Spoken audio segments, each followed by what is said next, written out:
So আপনার নামটা একটু বলেন। অনামিকা। অনামিকা, বয়স এই মুহূর্তে কত? 19। 19 বছর।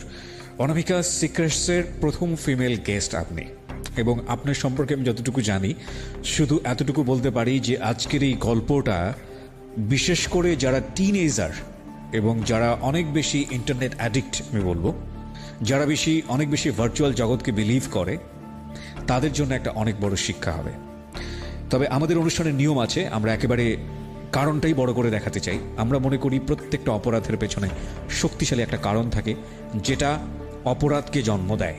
তো আমরা সেই কারণ থেকে শুরু করব, which is your background actually. So শুরু করুন আপনি ছোটবেলা থেকে, যেখান থেকে আপনার মনে পড়ে আপনার ব্রট আপ এবং বেড়ে ওঠা সবকিছু মিলিয়ে আমি একটু ইনিশিয়ালি একদম প্রথম থেকেই জানতে চাই। ভাইয়া, আমার নানার বাড়ি হচ্ছে কুমিল্লাতে, তো দেবিদ্বার। তো আমার মারা হচ্ছে 3 বোন, আমার মাই মেজো। আচ্ছা। তো অন্য 2 বোনের তুলনায় আমার মার একটু মানে শ্বশুর বাড়ির দিক দিয়ে আর্থিক অবস্থা, মানে আমার দাদার বাড়ির দিক দিয়ে একটু ছিল। তো এখানে আমার মাকে যখন বিয়ে দেওয়া হয়েছিল তখন বলা হয়েছিল মানে একটা মিথ্যে অভিনয়ের মাধ্যমে আমার মাকে বিয়ে করে নেওয়া হয়েছে। না হওয়ার পর মানে দাদার বাড়ি এমন অবস্থা, মানে তার মেয়ে যে একটা মানে হাজবেন্ডের সাথে থাকবে ওরকম কোনো একটা রুমও নেই। তো পরে আমার মাকে অনেক ট্রাই করছে এখান থেকে নিয়ে আসার জন্য, কিন্তু আমার মা আসেনি। আমার মা বলতেছে যে আজকে যদি আমাকে নিয়ে একটা বড় ধনীর কাছে বিয়ে দাও, তা এখন যদি আমার মানে ভাসুরাত্রে আমার স্বামী মারা যায়, তা আমাকে আল্লাহ যেখানে করছে, রিজিক রাখছে, আমি সেখানে থাকবো। তো এটা নিয়ে আমার নানা ভাইরা অনেক করছে, কিন্তু আমার মা আসে নাই। বা আমার নানার বাড়ির সাথে অনেকদিন সম্পর্ক আমার মার অফ ছিল। তো আমার মার বিয়ে হওয়ার 9 বছর পর আমি হয়েছি। জি। তো হওয়ার প্রথম পর সন্তান আপনি? হ্যাঁ, আমি প্রথম সন্তান। তো এটা নিয়ে আমার দাদার বাড়িতে অনেক আনন্দ ফুটি, কারণ আমার চাচা জ্যাঠার ভিতরে আমার বাবাই সবার বড়, মানে আমার কোনো বড় জ্যাঠা নাই। জি। তো আমি যেহেতু প্রথম সন্তান, মানে সবাই আমাকে খুব আদর করতো। আমার চাচারা, বাবা চাচা ছিল 7 জন আর ফুফি ছিল 3 জন। আচ্ছা। ফুফিরাও এখানে থাকতো দাদার বাড়িতে, ওনারা শ্বশুর বাড়িতে যাইতো না। তো পরে কি হয়েছে, তা আমি এখানে থাকতাম, সবাই খুব আদর যত্ন করতো। মানে আমি যখন মানে কি বলবো হাঁটার বয়স, তখন আমি হাঁটতে পারতাম না। মানে আমার কাকারা সবসময় আমাকে কাঁধে নিয়ে রাখতো, কোলে নিয়ে রাখতো, সবাই অনেক আদর করতো। হ্যাঁ, আবার সবাই অনেক কথা বলতো যে মানে আশেপাশের লোকরা যে এই মেয়েকে এখনো হাঁটা শিখাস না, আর কয়েকদিন পর তো দেখবি হাঁটতে পারবে না, পরবর্তীতে পা হয়ে যাবে, সমস্যা হবে। হ্যাঁ, অনেক কথা বলতো। তো কথা বলার পর এগুলো আমার চাচারা বিশ্বাস করতো না। তো এক পর্যায়ে মানে আমার বাবা আগে আপনার ওই যে ঢাকা কারণ বাজারে সিএ ভবন আছে না, ওইখানে চাকরি করতো। তো আমার বাবা এক কারণে রাজনীতি করার মানে জন্য চাকরিটা ছেড়ে দেয়। তো ছেড়ে দেওয়ার পরে রাজনীতি করার জন্য ছেড়ে দেয় নাকি রাজনীতি করার জন্য চলে যায়, কোনটা? মানে রাজনীতি করার জন্য চাকরিটা ছেড়ে দেয়।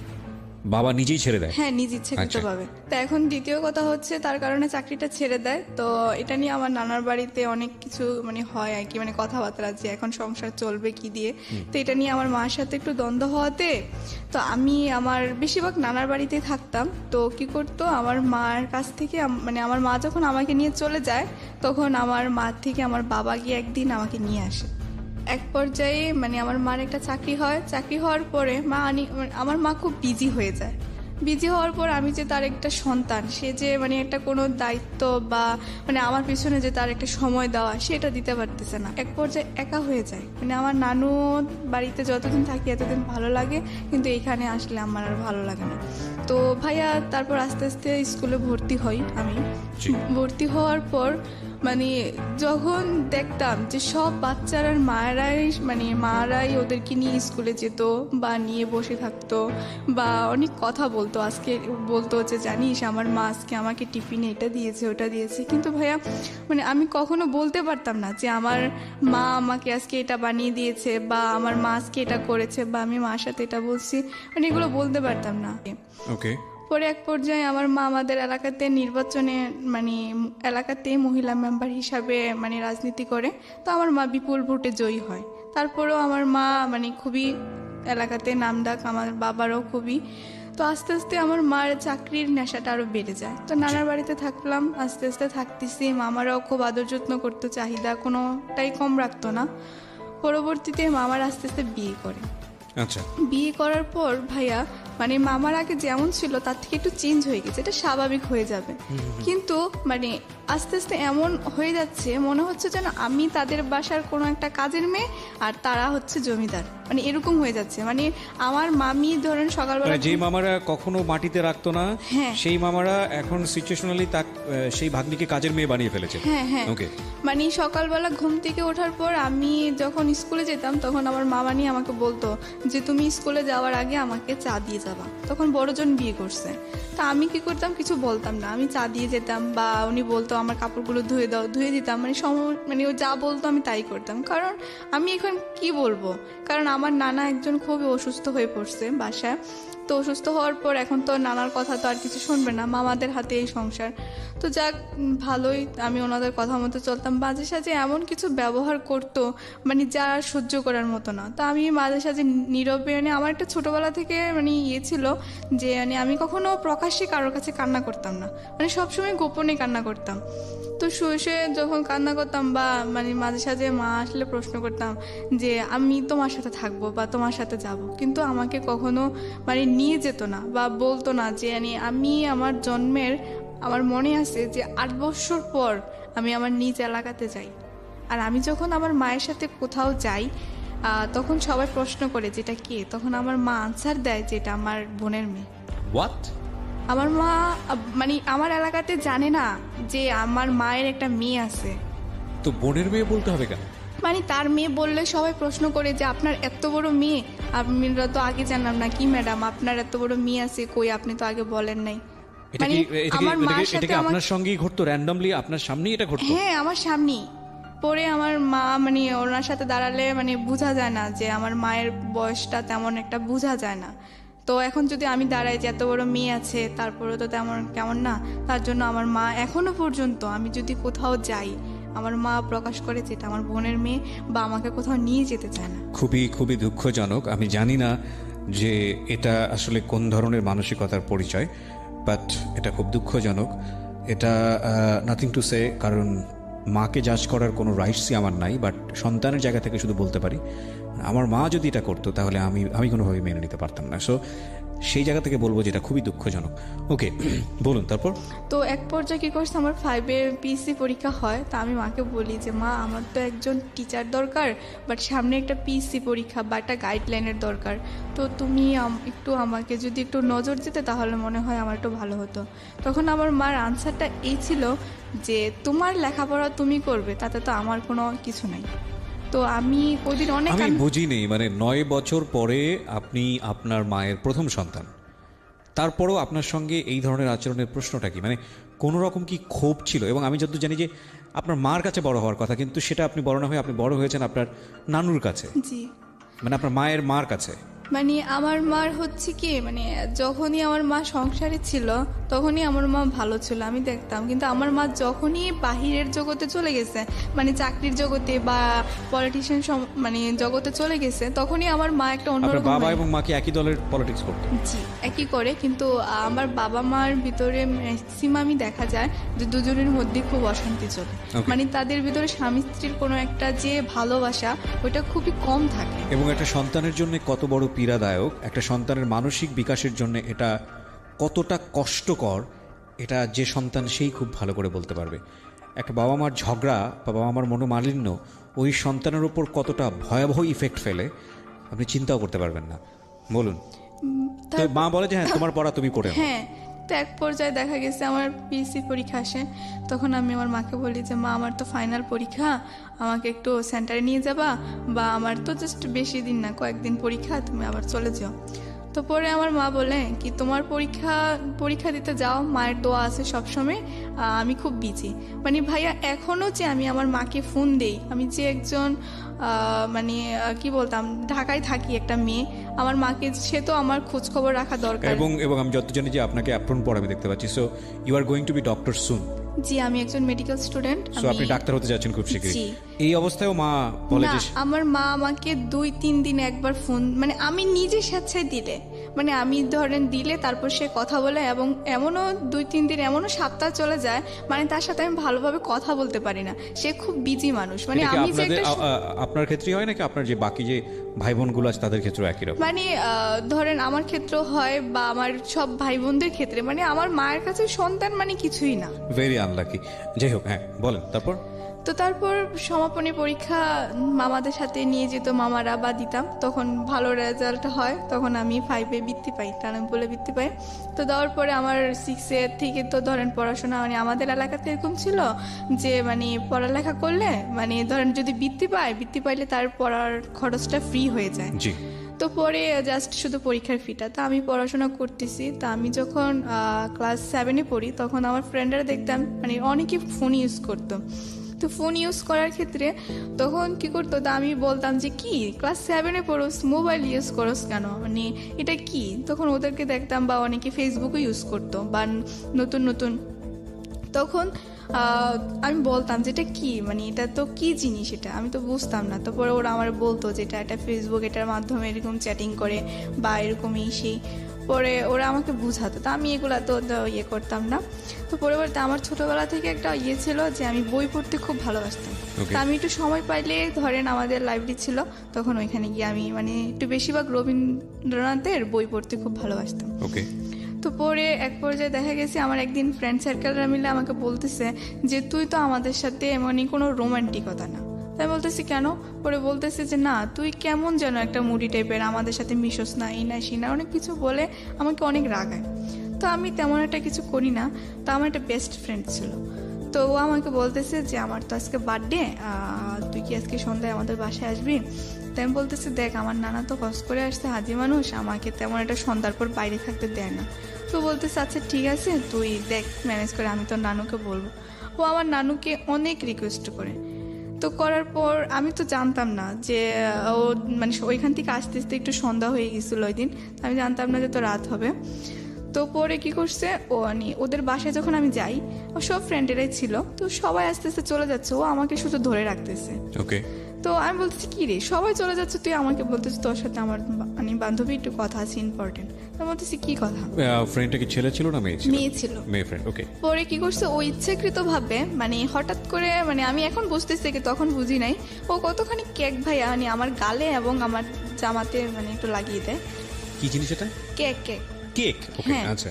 পরে মানে আমার জামাটা একটু নষ্ট হয়ে গেছে, এখন তো এটা পরে যাওয়া সম্ভব না। পরে আমি বলতেছি যে তোর কোনো ড্রেস থাকলে তো পরে আমাকে একটু দে। তো এখানে আমি একটু কথা আবার একটু ফেলে গেছি, সেটা হচ্ছে যে আমার ফ্রেন্ডের ভাই আমাকে মানে খুব পছন্দ করতো। মানে এই ফ্রেন্ডেরই বড় ভাই? হ্যাঁ হ্যাঁ, এই ফ্রেন্ডেরই বড় ভাই, তার কারণে আমি ওদের বাসাতে তেমনটা যেতে দিতাম না।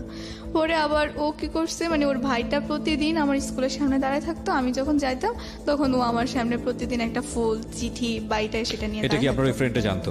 হ্যাঁ, আমার ফ্রেন্ড এই ফ্রেন্ডটা কি আপনার ক্লাসমেট ছিল? জি জি, ওকে। ও জানতো, ও আমাকে অনেক বুঝাইতো যে আমার ভাই অনেক ভালো ছেলে, এই কনভিন্স করার চেষ্টা করতো? হ্যাঁ হ্যাঁ, অনেক কিছু বলতো। আমি বলতে হচ্ছে ভালোবাসা কি জিনিস, ভালোবাসা একটা মানে ভাই, ধর তুই আমার বন্ধু, হ্যাঁ আমি তোকে ভালোবাসি, ওই ভালোবাসা কোন আবার ক্লাসে পড়েন তখন আপনি? তখন আমি ক্লাস 8-এ পড়ি। ক্লাস 8-এ পড়েন, ওকে।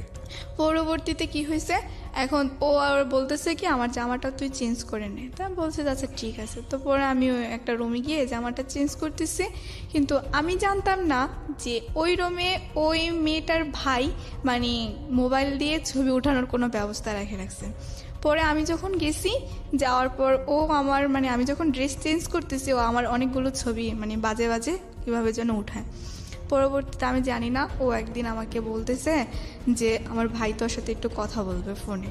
তাই বলতেছি তোর ভাই আমার সাথে কি কথা বলবে? তো পরে বলতেছি কি যেন বলবে, তুই একটু শোন। পরে আমি ওর ফোনটা রিসিভ করলাম, বললাম যে হ্যালো আসসালামু আলাইকুম ভাইয়া। পরে বলতেছে ভাইয়া না, বলো তুমি করে বলো। আমি বলতেছি কেন, আপনাকে তুমি বলবো কেন? পরে বলতেছে যে তুমি কি আমাকে সত্যি বিয়ে করবো? আমি বলতেছি আপনাকে আমি বিয়ে করবো এটা কি বলেন, বিয়ে কি বলেন? পরে আমি হাসতেছি। এই কথা বলার উনি বলতেছে তুমি কি আমার সাথে মস্কারি করো? আমি বলতেছি না তো, আপনি আমার ভাইয়া, বড় ভাইয়া, আমি কেন আপনার সাথে মস্কারা করব? পরে বলতেছে যে তুমি যদি আমাকে সত্যি বিয়ে না করো তাহলে তোমার এই ছবিগুলো আমি ছেড়ে দেবো। আমি বলতেছি আমার কি ছবি, ওই যে তানিয়াদের সাথে ওই ছবিগুলো?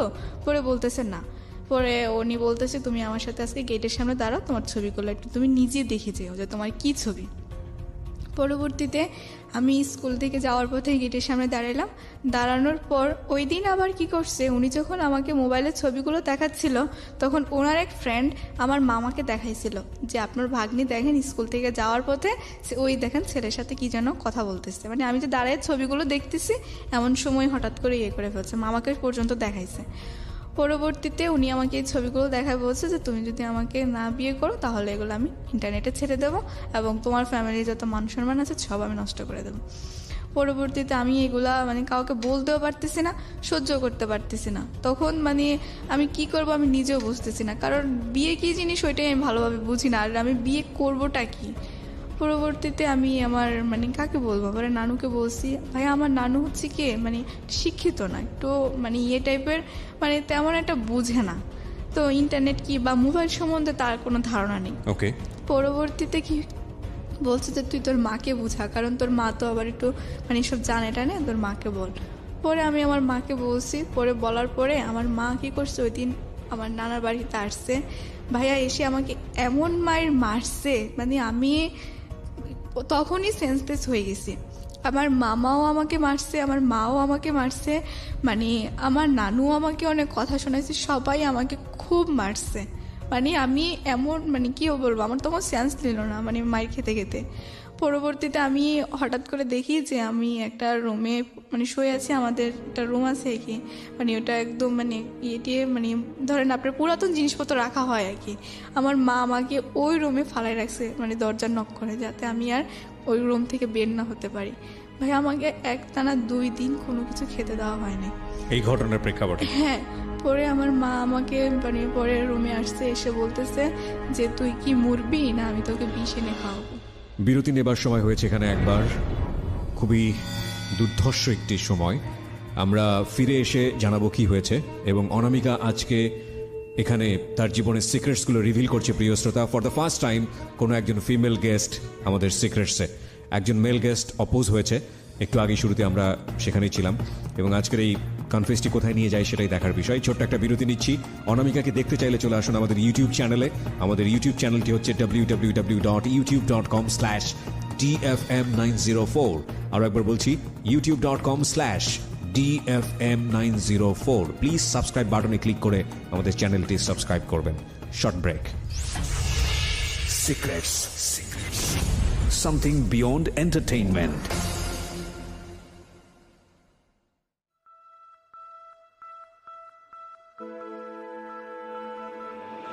Love. Hate. Challenge. Motivation.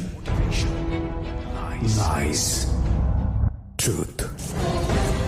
Impossible. Virtue. Morality.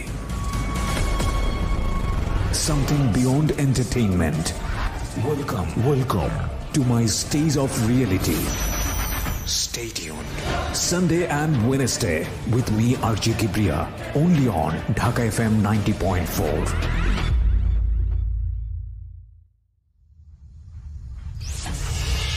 Secrets. Something beyond entertainment. জীবনের ভয়াবহতম গূঢ় একটি সত্য যা অনামিকাকে হ্যাঙ্গিং অবস্থায় রেখেছে মান সম্মানের দিক থেকে, সেরকম একটি ভয়াবহ সত্য আজকে এখানে রিভিল হচ্ছে সিক্রেটস থেকে। আমরা অবশ্যই অনামিকাকে ফ্লোর দেবার আগে আপনাদেরকে বলতে চাই, যারা অনামিকাকে কোনো কিছু বলতে চান বা কানেক্ট হতে চান তার সঙ্গে, বা তাকে দেখতে চান, চলে আসতে পারেন আমাদের ইউটিউব চ্যানেলে। আমাদের ইউটিউবের ঠিকানা হচ্ছে www.youtube.com/dfm904। আরও একবার বলছি, youtube.com/dfm904। অনামিকা, আমরা যেখানটায় ছিলাম, যে মা বলল যে বিষ এনে দেব, সামথিং লাইক দিস। তারপরে ভাইয়া আবার মানে মা খুবই টর্চার করে, তো ছেলেটা কোনোভাবে বুঝতে পারে যে আমি কলেজে যাচ্ছি না, ওর বোনের মাধ্যমে, স্কুলে যাচ্ছি না। তো পরবর্তীতে এখন ও কি করছে, আমাদের বাসায় সরাসরি 2-1 জন ছেলে নিয়ে চলে আসছে মানে এলাকার। তো আসার পর বলতেছে যে আন্টি আপনার মেয়ে যা মানে হয়েছে সব কিছু মানে আমি করছি বা এসে এখন আমি আপনার মেয়েকে বিয়ে করলে অনেক সুখী রাখবো, কিন্তু আপনি একটাই কথা বলবো যে আপনার মেয়েকে যদি আমার কাছে বিয়ে না দেন তাহলে আমি এখানে কী করবো আমি নিজেও জানি না। ভাইয়া ওই ছেলেটা ছিল এক নম্বরে, মানে ও যদি ভালো ছেলেও হতো, মানে ধরেন গরিবের সন্তান হলেও আমার মা তেমন কিছু বলতো না, কারণ আমার মা একটা জিনিস মানে একটু মানে আমার ফ্যামিলির দিক দিয়ে সবাই একটু বিশ্বাস করে যে ধনী গরিব তো আল্লাহরই সৃষ্টি, তো এখন ওইটা মানে বিভেদ করে না তারা। তো এখন কি করছে ও মানে এমন একটা ছেলে ছিল যে মানে আমাদের এলাকাতে 2-3টা মার্ডার করছে। খুবই ডেসপারেট যেটা। হ্যাঁ খুবই। আর ও কি করতো মানে আমাকে যদি ধরেন স্কুল থেকে আসতে সময় আমি যদি কোনো ছেলের সাথে কথা বলতাম, এরপরে গিয়ে শুনতাম যে ওই ছেলের মানে খুব মাইর খেয়েছে বা ওই ছেলের কোনো না কোনো একটা প্রবলেম হয়েছে, মানে আমি আমার এলাকার কোনো ছেলের সাথে কথা বলতে পারতাম না বা কোনো বাইরের ছেলে তো প্রশ্নই ওঠে না। মানে স্কুলেও কোনো ছেলেদের সাথে কথা বলতে পারতাম না, মানে সবসময় মানে আমার কথা হচ্ছে যে মেয়েদের সাথে কথা বলা আর মেয়েদের সাথে স্কুল থেকে আসা। পরে কি হয়েছে এক পর্যায়ে মানে আমার মাকে অনেক ধরনের হুমকি দিছে বা অনেক কিছু বলছে, বলার পর আমার মা এখন কি করবে, এখন আমার মা যেহেতু একটা রাজনীতি বড় একটা পর্যায়ে, এখন মান সম্মান বাঁচানোর জন্য আমার মা একদিন সকালে আমাকে বলতেছে যে তুমি আজকে সকাল সকাল ফ্রেশ হয়ে যাও। মানে মা এমনভাবে কথা বলতেছে ভাই আমার মনে হচ্ছে যেন আমি আকাশের চাঁদ হাতে পেয়ে গেছি, যে আমার মা আমার সাথে এত সুন্দর করে কথা বলতেছে। পরে আমি বলতেছি কেন কি হয়েছে, পরে বলতেছে তোমাকে আজকে এক জায়গায় নিয়ে যাব, তুমি সুন্দর করে মানে গোসল করে ফ্রেশ হয়ে যাও। আমি বলছি আচ্ছা ঠিক আছে, বলতেছে সুন্দর জামা কাপড়ও পরবা। আমি বলছি আচ্ছা ঠিক আছে। পরে মানে এমনভাবে বলতেছে মানে আমি এত খুশি, মানে আমি এই খুশি কাকে বুঝাবো যে আমার মা আজকে আমাকে এক জায়গায় নিয়ে যাবে, নিজে সে বলছে যে আমাকে নিয়ে যাবে। পরবর্তীতে আমি তখন মার কথা শুনে সব কিছু রেডি, পরে গিয়ে দেখি রাস্তায় মানে সিএনজির ভিতরে ও, তারপর মা, তারপরে সামনে 2জন লোক। পরে আমি বাবা কোথায়? বাবা নাই, বাবা আমাদের এলাকাতে। আপনি কোথায়? আমি নানার বাড়িতে। তখন ওখানেই মা থাকে? না মা আসছে এখানে, মা তো কাজ করে। মা থাকতো বাবার সঙ্গে? হ্যাঁ বাবার এত ঘটনা ঘটে যাচ্ছে বাবা এগুলো জানে না? না বাবা কিছুই জানে না, বাবাকে কিছুই বলা হয়নি। তবে আমি অনেক চেষ্টা করছি যে ফোনের মাধ্যমে বাবার সাথে ফোনে কন্ট্যাক্ট করব, কিন্তু কন্ট্যাক্ট করতে গেলে তখনও আমাকে মারতো। মানে কি বাবার সঙ্গে কি মার ছাড়াছাড়ি হয়ে গিয়েছে নাকি? না বাবার সাথে মোটামুটি মানে আমার বাবা মার মানে একটাই ইয়ে আছে যে ওরা স্বামী স্ত্রী এতটুকু প্রমাণ, কিন্তু এছাড়া এদের মাধ্যমে কোনো যে একটা মানে ভালোবাসা বলেন বা কোনো একটা মনের মিল বলেন কোনো কিছুই নাই। মানে আমার বাবা মার ভিতরে আমি 100 থেকে 99% দিনে দেখি ওদের ভিতরে ঝগড়া লেগেই থাকে। মানে কেউ কাউকে পাত্তা দেয় না? না কেউ কাউকে, ডিসিশন মেকিং এর জায়গায় কেউ কাউকে ধার ধারে না? না না, যার যার ইচ্ছা মতো। আপনার চোখের সামনে কি কখনো দেখতেন গায়ে হাত তোলাতুলি মারামারি? হ্যাঁ আমি আমার যখন আমি একটু কথা ফেলে গেছি, আমার ছোট ভাইটা যখন মানে হয়েছিল, মানে আমার পরের জন যেটা আমার 2টা ভাই আমার ছোট, তো পরে আমার পরে যেটা মানে কি ও যখন জন্মেছিল তখন আমার বাবা আমার মাকে এত মারছিল, মানে আমার মাকে পুরো খাটের চিপা দিয়ে পর্যন্ত ফেলে দিছে, আর আমার ভাইটাকে এভাবে ছোট ফিটার খাইতেছে, ওকে ধরে একদম খাটের এই প্রান্তে থেকে ওই প্রান্তে ছুঁড়ে মারছে। মানে আমার বাবা আমার মাকে প্রচুর মারতো, মানে এক পর্যায়ে আমার মা মানে মায়ের খেতে খেতে একদম প্রতিবাদী হয়ে গেছে। পরে আমার মাও বাবাকে পাত্তা দেয় না, বাবাও মাকে পাত্তা দেয় না, মানে এরকম হয়ে গেছে আর কি। পরবর্তীতে ভাই আমি যাচ্ছি মার সাথে, কিন্তু কোথায় যাচ্ছি মা আমাকে কিছুই বলে না। পরবর্তীতে গিয়ে দেখি এক হুজুরের বাড়ি। আমি বলতেছি মা এইখানে কোথায় আসছো বা এটা কি, আমি তো চিনি না। পরে বলতেছি তোমার এত চেনার দরকার নেই, তোমাকে যেখানে নিয়ে আসছি তুমি সেখানে থাকো। তো পরে আমি বলতেছি যে মা মানে কি আমাকে একটু বলবা, বলতেছে যে কিছু না, আজকে তোমার বিয়ে। আমি বলতেছি কি বলতেছো বিয়ে, কি তুমি কি আমার সাথে মজা করতেছো? মা বলতেছে যে না আমি তোমার সাথে মজা করতে যাবো কেন, তুমি যা কাজ করছো তার পাপের প্রায়শ্চিত্ত ভোগ করবা এখন। আমি বলতেছি মা আমি তো কোনো অন্যায় কাজ করি নাই বা আমি তো কিছুই করি নাই, কেন পাপের প্রায়শ্চিত্ত ভোগ করবো? মানে তখন আমার মা ওই কাজের সামনে ভাই আমাকে এত মারছে, মানে কি বলবো, মানে হাতেই মারছে। ক্লাস 7-এ পড়তেন ওই সময়? ক্লাস 8-এ? ক্লাস 8-এ পড়তেন আপনি? যদি ভুল না করে থাকে তাহলে আপনার বয়স সর্বসাকুল্যে 13 থেকে 14 বছর, এবং আপনার মা তখন ওইখানে একটা রাজনৈতিক নেতা বলা যেতে পারে এলাকার, আমাদের জেলার, মানে আমার মা সভাপতি, মহিলা দলের সভাপতি। এবং ওই সময়ে তার নিজের সম্মান বাঁচানোর জন্য সে আপনাকে এই কাজটা করাচ্ছে, এবং একটা ছেলে যে গুন্ডা আপনার কথা মতো তার হাতে সে তুলে দিচ্ছে শুধুমাত্র নিজের সম্মান বাঁচানোর জন্য। ওকে, তারপর কি হলো? তারপর আমার মা ওই দিন আমাকে বলে যে তুমি এখানে মানে তোমার কত সালের ঘটনা এটা? এটা হচ্ছে 2011। আপনার মা চাইলেই সে খুব সহজেই ছেলেটাকে ধরিয়ে দিতে পারতো পুলিশের কাছে। এই ধরনের ব্ল্যাকমেইল করার জন্য। এবং বাংলাদেশের নারী নির্যাতনের যে আইন, সেটা খুব শক্ত আইন, আপনার মা সেটা করেনি। না। এই পয়েন্টগুলো খেয়াল রাখবেন প্রিয় শ্রোতা, যে একজন মানুষ কিভাবে অপরাধের দিকে ধাবিত হয়। আমি সবসময় বলি background is much more important, much more important, again I am saying much more important. বলেন। পরবর্তীতে পরে মা আমাকে বললো যে এখানে একটা সিগনেচার করার জন্য। তা আমি এরপরে আমার নামটা লেখলাম এখানে। লেখার পর বলতেছে মানে ওই যে হুজুরটা উনি কাজী, তখন উনি বলার পর ছেলের বাবার নাম না কি যেন আরও কিছু বলছে, পরে বলতেছে বলো মা কবুল। তখন আমি মানে চুপ করে আছি। চুপ করে থাকার কারণে আমার মা আমাকে ঠাস করে আরও একটা থাপ্পড় মারে। মানে কি বলবো, মানে আমি যেটাই মানে ওরা কথার অবাধ্য হচ্ছি বা যেটা আমি করতে চাচ্ছি না, তখনই আমি মাইর খাচ্ছি। পরবর্তীতে মানে বলার পর আমার মা আমাকে বাসায় নিয়ে আসছে। পরে ছেলেটার সাথে মানে মা অনেক কথাবার্তা বলার পর তারপরে আমাকে বাসায় নিয়ে আসছে, মা চলে গেছে। পরে ভাইয়া আমার টেস্ট আর 1 মাস বাকি। মানে আমি ওই মুহূর্তে যে আমি যে পড়বো, বাসায় পড়ার মতো কোনো ক্যাপাসিটি পাচ্ছি না, বা আমি আমার যে মানে এটা গাইডলাইন ওইটাও পাচ্ছি না। স্কুলে আমার ওই ফ্রেন্ডকে সবার কাছে বলে দিছে যে আমার ওর ভাইয়ের সাথে বিয়ে হয়েছে। সবাই আমাকে অনেক অপমান, অনেক কথাবার্তা শোনাইছে যে তুমি একটা ব্রিলিয়ান্ট স্টুডেন্ট হয়ে তুমি কি করে মানে বিয়ে করলা, বা আমার ম্যামরা, আমার স্যাররা সবাই আমাকে অনেক কথা বলছে। মানে মোট কথা আমার মনে হচ্ছিল যে তখন আমার ওই ছবিগুলোই মনে ভালো ছিল যদি নেটে দিত, কারণ এটা তো সবাই জেনে গেছে যে আমার বিয়ে হয়ে গেছে।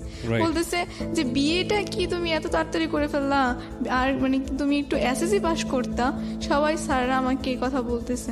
তারপরে মানে স্যার আমাকে ডেকে নিয়ে, প্রিন্সিপাল স্যার অনেক অপমান করছে, বলছে যে মানে আমি তোমার কাছ থেকে এই জিনিসটা আশা করিনি কখনো, যে তুমি একটা ভালো স্টুডেন্ট হয়ে তুমি কেন মানে এই কাজটা করতে গেলা। পরবর্তীতে মানে আমি বলছি যে ঠিক আছে স্যার, আমার মানে ভুল হয়ে গেছে, আমি পড়াশোনা ভালো করে আপনাকে দেখাই দেবো। পরে বলছে যে ঠিক আছে, আমরা তোমাকে মানে বিশ্বাস করি, বা তুমি ভালো করে পড়ো, পারবা তুমি। পরে ওই স্যারটাই আমাকে প্রথম মানে ভাইয়া মাথায় হাত বুলিয়ে বলছিল যে মা যদি সন্তানকে যে রাস্তায় দেখ না কেন, মনে করবা যে এটা তোমার জন্য কোনোদিনও ভালো একটা প্লাস পয়েন্ট। কিন্তু আমি আমার মার জন্য একটু তখন কষ্ট করি নাই। তখন আমি ভাবছিলাম যে আমার স্যার যেহেতু আমাকে যেটা মানে আমি ওই স্যারটার কথা খুব মানতাম।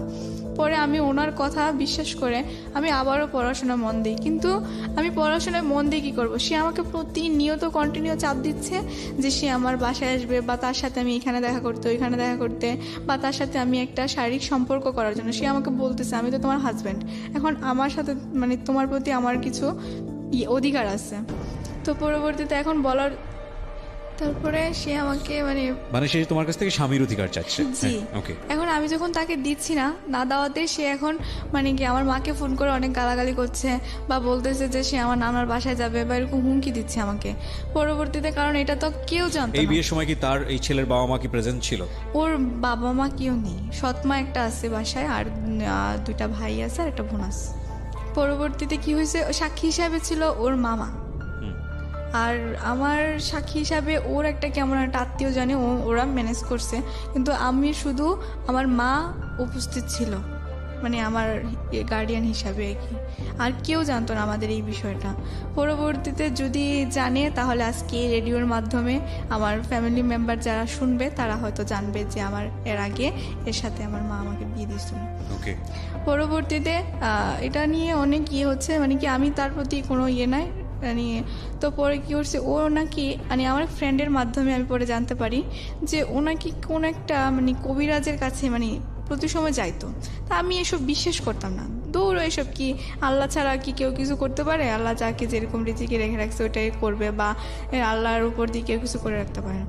পরে ভাই এক পর্যায়ে এমন হয়ে গেল, মানে আমি শুধু এতটুকু বলতে পারবো যে মানে আমার যতটুকু মনে আছে যে একদিন ও আমার সাথে দেখা করার পর কেমন যেন একটা মানে আমার জন্য খাবার নিয়ে আসে, মানে বলতেছে কি মানে খাবারটা মানে পায়েসও না, পায়েসের মতোও না, মানে কেমন যেন একটা। পরে ও বলতেছে এটা নাকি ওর খালা রান্না করে দিছে, বলছে খেতে হবে। পরবর্তীতে মানে আমি ওই খাবারটা খাওয়ার পর মানে তারপর থেকে মানে আমাকে আমার নানু যেটা বললো, মানে আমি নাকি এক পর্যায়ে ওর প্রতি মানে একদম পুরো পাগল হয়ে গেছি। মানে আমার ফ্যামিলিকে মানে নাকি আমার মামারা নাকি আমাকে প্রচুর মারধর করছিল, করার পর সেটা মানে তখন আমি জিএসসি পরীক্ষা দিয়ে ফেলছি। মানে আমার মোট কথা হচ্ছে কি, মানে আমি কিছুই চিনতাম না, আমার এই পৃথিবীতে আমার মা বাবা আমি কাউকে চিনতাম না, আমি শুধু ওকেই চিনতাম। মানে ও ছাড়া আমার লাইফে কেউ নাই। আর আমাকে যে এত মায়ের ধর করতো, মানে আমার কোনো কিছুই হতো না। মানে রাত্রে মারছে, সকালে আবার ওর কথাই আমি বলতাম। পরে এক পর্যায়ে কি হয়েছে, আমি মারতো কেন? তাকে তো বিয়ে দিয়ে দিয়েছে। কিন্তু এটা তো আমার মামারা জানতো না, কারণ আমার মামারা তুমি কি মামার কাছ থেকে বিষয়গুলো গোপন করেছিলে? জি। তুমি কেন গোপন করেছিলে? কারণ আমি গোপন করেছিলাম, আমার মা আমাকে তখন বলছিল যে তুই যদি কখনো এই কথাগুলো কারোর কাছে, তোর বাবার কাছে পর্যন্ত এই কথাগুলো বলস, তাহলে তোর বাবাকে তো আমি মেরে ফেলবোই এবং তোকে পর্যন্ত মেরে ফেলবো। আর তোর ভাই, তোমার স্কুলের ছেলেমেয়েরা জানলো, স্কুলের টিচাররা জানলো, অথচ যে ঘরে তুমি থাকো সেখানকার লোকজন জানে, এটা কতটুকু বিশ্বাস? ভাই আমি স্কুলের টিচারদেরকে বলছি যে ও যেটা বলছে সেটা ভুল বলছে, মানে আমার বিয়ে হয় নাই, মানে জাস্ট ওর সাথে আমার একটা বিয়ের কথাবার্তা বলছে, আমি এরকম বলে কাটাইছি। কারণ এটা এই জিনিসটা যদি স্কুলের টিচাররা জানে, তাহলে তো তোমার মামারা বা তোমার নানিরা এদেরও তো জানার কথা। হ্যাঁ, ওদেরকে জানার কথা, কিন্তু আমার মানে ওদের কানেও কথাটা আসছে, পরে আমার মা অস্বীকার করে ফেলছে। আমার মা বলছে কি যে না না, আমি এসব বিয়ের সাথে দেই নাই, বাট বিয়ের কথা যার কারণ ছেলেটা যাতে কোনো ক্ষতি না করতে পারে তার জন্য আমি একটা মানে বিয়ের দিন তারিখ ঠিক করে রাখছি, যে পরীক্ষার পর মানে দেখা যাবে কি হবে। আমার মা তখন ওরকম পার্ট নিয়ে ফেলছে। মানে আমার মা আমাকে ডাইরেক্ট এই কথা বলছে যে মানে যদি আমি কারোর কাছে মুখ খুলি তাহলে নাকি আমাকে তো মারবে, আমার ভাইকেও মারবে, আমার বাবাকে পর্যন্ত মেরে ফেলবে। বলছে তো তোদের আর কাউকে রাখবো না। সেটা হয়তো রাগ করে বলেছে বা হয়তো অভিমান করে বলেছে। কারণ দেখো, বিষয়টা যদি তুমি প্রথম দিকে যেটা করলে, ঠিক তোমার না, তুমি তো সিচুয়েশনাল কজ বলা যেতে পারে, যে তোমাকে এরকমভাবে ঘরের মধ্যে পোশাক নিয়ে যে ঘটনাটা ঘটলো, তো এরপরে আলটিমেটলি তোমার মা রাগ করেছে, রাগ করার ফলে তোমাকে 2 দিন ঘরের মধ্যে বন্দি করে রেখেছে, খাবার টাবার দেয়নি। তার মানে সেও চাচ্ছিল না যে এই সম্পর্কে তুমি জড়াও। তো বেসিক্যালি সে তার সম্মান বাঁচাতে গিয়ে বা তোমার সম্মান বাঁচাতে গিয়ে বা তোমার কথা যদি তুমি মেনে নেই, তাহলে যে কোনো কারণেই হোক না কেন, একটা মান সম্মানের প্রশ্নে গিয়ে সে এত বড় একটা ভুল সিদ্ধান্ত নিয়েছে। এটা হচ্ছে মূল কথা। এবং তারপরে তোমার মা হয়তো রাগ করে এই ধরনের কথা বলেছে, but that really doesn't mean যে তোমার মা বাবাকে খুন করে ফেলবে। বাট ওকে, তোমার জায়গা থেকে হয়তো তুমি ভাবে ফিল করছো, আমাদের জায়গা থেকে আমি বিষয়টাকে খুব বেশি সিরিয়াসলি দেখতে চাচ্ছি না। কিন্তু ভাইয়া আমি যতবারই বাবার সাথে কথা বলতে চাইতাম, মানে আমার কাছে তো ফোন ছিল না, নানুর ফোন দিয়ে যদি ফোন দিতাম, তখন আমার মা যদি সামনে উপস্থিত থাকতো, তখন আমার বাবার সাথে কথা বলতে দিত না। আর আমার ফ্যামিলি মেম্বারদেরকে সবাইকে বলে রাখছে যেন মানে আমি যেন আমার বাবার সাথে কোনো কন্ট্যাক্ট না করি, বা আমাকে যেন কোনো কন্ট্যাক্ট না করতে দেয়। ওকে। তো পরে কি হয়েছে, এখন মানে আমি এক পর্যায়ে মানে আমার ফ্যামিলি কাউকে না জানে বাসা থেকে চলে যাই। চলে যাও বলতে মানে আমি ওর কাছে চলে যাই। প্ল্যানটা কি ছিল, কিভাবে ঘটলো ঘটনাটা? ঘটনাটা হয়েছে মানে আমি একদিন রাতে আমার মামা আমাকে খুব মারছে, মারার পর মানে আমার এগুলো মনে নাই, মানে তখন তো আমি ওর প্রতি পুরাই পাগল। হ্যাঁ, পরে কি হয়েছে, আমার নানু আমাকে যেটা বললো যে আমি নাকি রাত্রে আমাকে প্রচণ্ড মারছে, মারার পর মানে আমার মামা আমার জন্য খুব কান্নাকাটি করতেছে, যে মানে ওকে এত আদর করে আমরা বড় করছি, আজকে এরকম একটা ছেলের সাথে মানে মিশার জন্য আমরা তো এটা কখনো ভাবতে পারি নাই, বা এসে বলতেছে মামা। পরে কি হয়েছে, সকালে উঠে দেখে আমি বাসায় নেই, আমি সকালে মানে চলে গেছি ওর কাছে। পরে কোথায় খুঁজে পাচ্ছে না, একমাত্র মানে ও নাকি শুধু আমার মাকে ইনফর্ম করছিল যে এই জায়গায় আছে।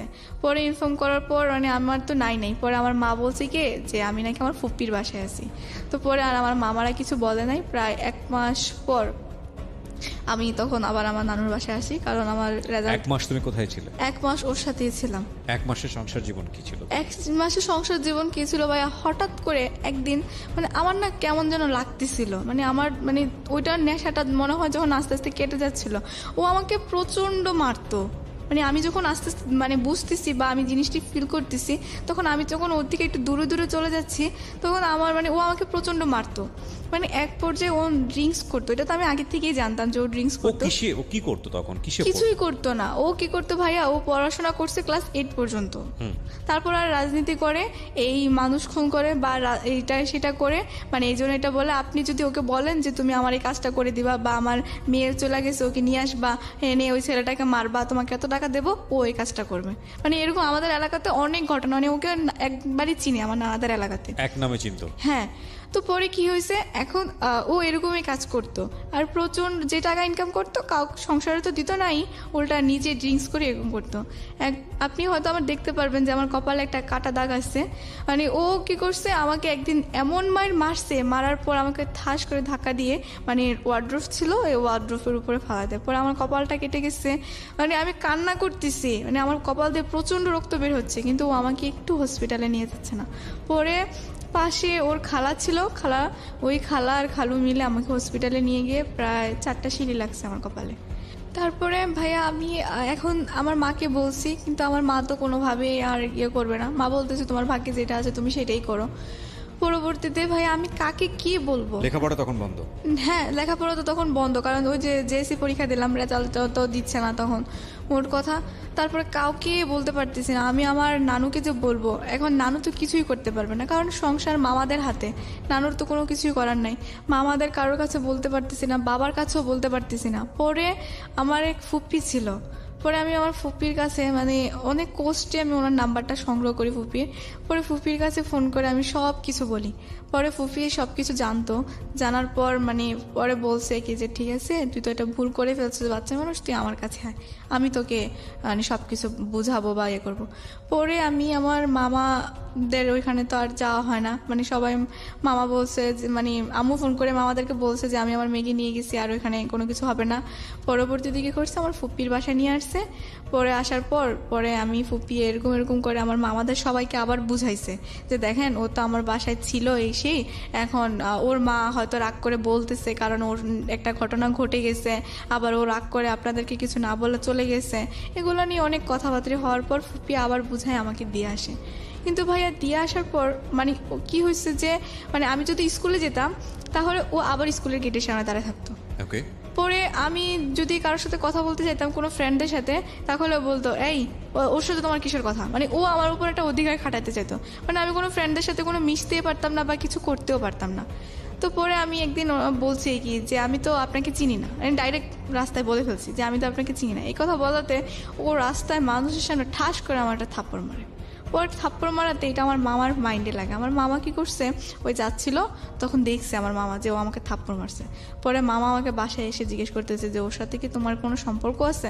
আমি বলতেছি না, ওর সাথে আমার কোনো সম্পর্ক নেই। কারণ আমি আমার মামার কাছে এখন যদি বলতে চাই তাহলে আমার মামা কি করবে আমি নিজেও জানি না। তা আমি মামার কাছে জিনিসটা গোপন রাখি যে না। কিন্তু ভাই আমার মানে কজলি এরকম কিছু কিছু মনে পড়তেছে, আবার কিছু কিছু মনে পড়তেছে না, এরকম হয়ে গেছে। মানে ওর সাথে আমি কেন গেলাম, ওইখানে কি ছিল আমার বা কি আসে বিষয়। পরে মানে আমার এরকম মনে পড়ছে, আবার একবার ভাবতেছি মা তো আমাকে বিয়ে দিচ্ছে, কিন্তু আমি ওর সাথে কেভাবে গেলাম বা কিভাবে ছিলাম আমার কিছুই মনে ছিল না। আর ওর একটা প্লাস পয়েন্ট ছিল কি, ও যখন মানে আমি যখন ওর সাথে ছিলাম তখন ও আমার কতগুলো মানে ছবি উঠায় রাখছিল। তো ও আমাকে বারবার বলতো যে এগুলো আমি নেটে ছেড়ে দেবো, তুমি যদি আমার সাথে সংসার না করো এগুলো আমি ইন্টারনেটে ছেড়ে দেবো। তারপরে ভাইয়া সে আমাকে মানে বলতো অনেক কথা। তো বলার পরে আমার মানে ফ্রেন্ডেরা মানে আমি এক ফ্রেন্ডের সাথে শেয়ার করছিলাম আর কি। তো পরে বলাতে ও বলতেছে যে দেখ তোর তো মানে এগুলো আর কি করবি, যা হওয়ার হয়ে গেছে, এখন যেহেতু তুই মানে তোদের বিয়ে হয়ে গেছে তুই ছেলেটাকে মেনে নি তোর হাজবেন্ড হিসাবে। হ্যাঁ বলতেছে আমি তোকে মেনে নিতে পারতেছি না, আমি ওকে কীভাবে মেনে নেব।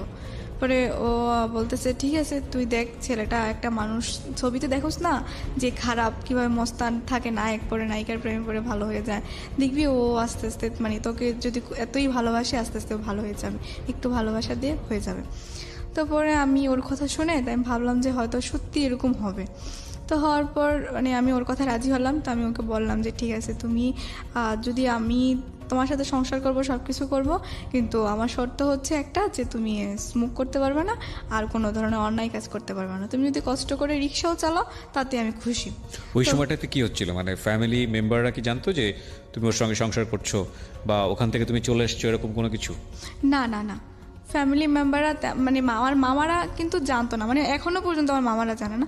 আমি মানে যতবার ওই সময়টা থেকে আপনি ওর সঙ্গে থাকছেন মানে নাকি আলাদাভাবেই আছেন? আলাদাভাবেই আছি। কিন্তু কোথায় আছেন আপনি? আমি আমার নানুর বাসায় আছি। মানে কিন্তু প্রথমবার তো নিয়ে গেল, তারপরে আবার ওখান থেকে চলে আসলেন বিকজ অফ অত্যাচার করতো সে কারণে, এরপর আবার সে কনভিন্স করার চেষ্টা করছে।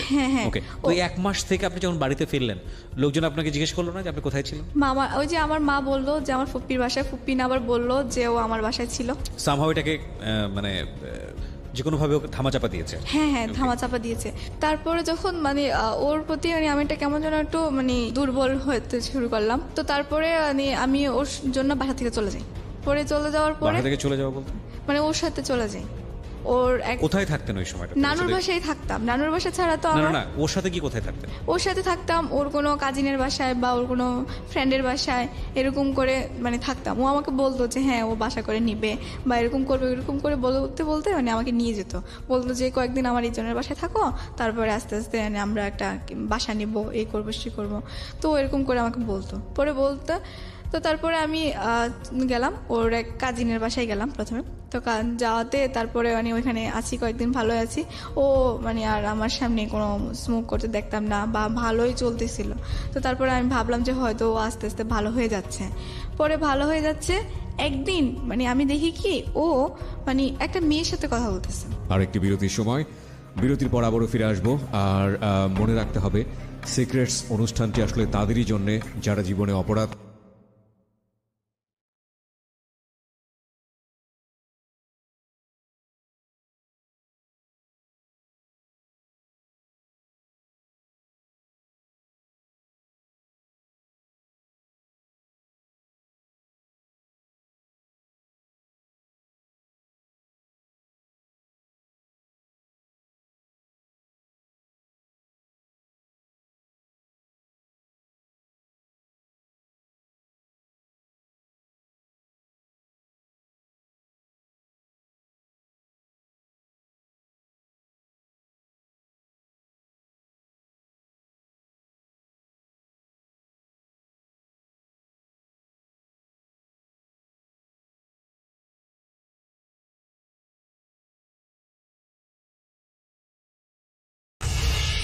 Secrets. Something beyond entertainment.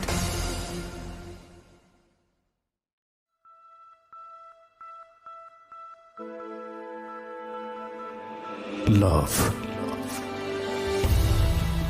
Hate. Challenge. Motivation. Lies. Truth. Impossible. Virtue. Morality. Something beyond entertainment. Welcome to my stage of reality. Stay tuned. Sunday and Wednesday with me RJ Kibriya, only on Dhaka FM 90.4.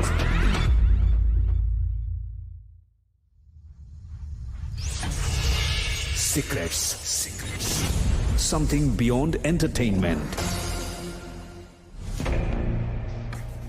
আবারও ফিরে আসলাম। আপনারা শুনছেন secrets 90.4 FM Dhaka FM এ। আমি RJ Kibria আপনার সঙ্গে রয়েছি। এই অনুষ্ঠানে কনফেস করতে চাইলে ফোন করুন 09611904904 এই নাম্বারে।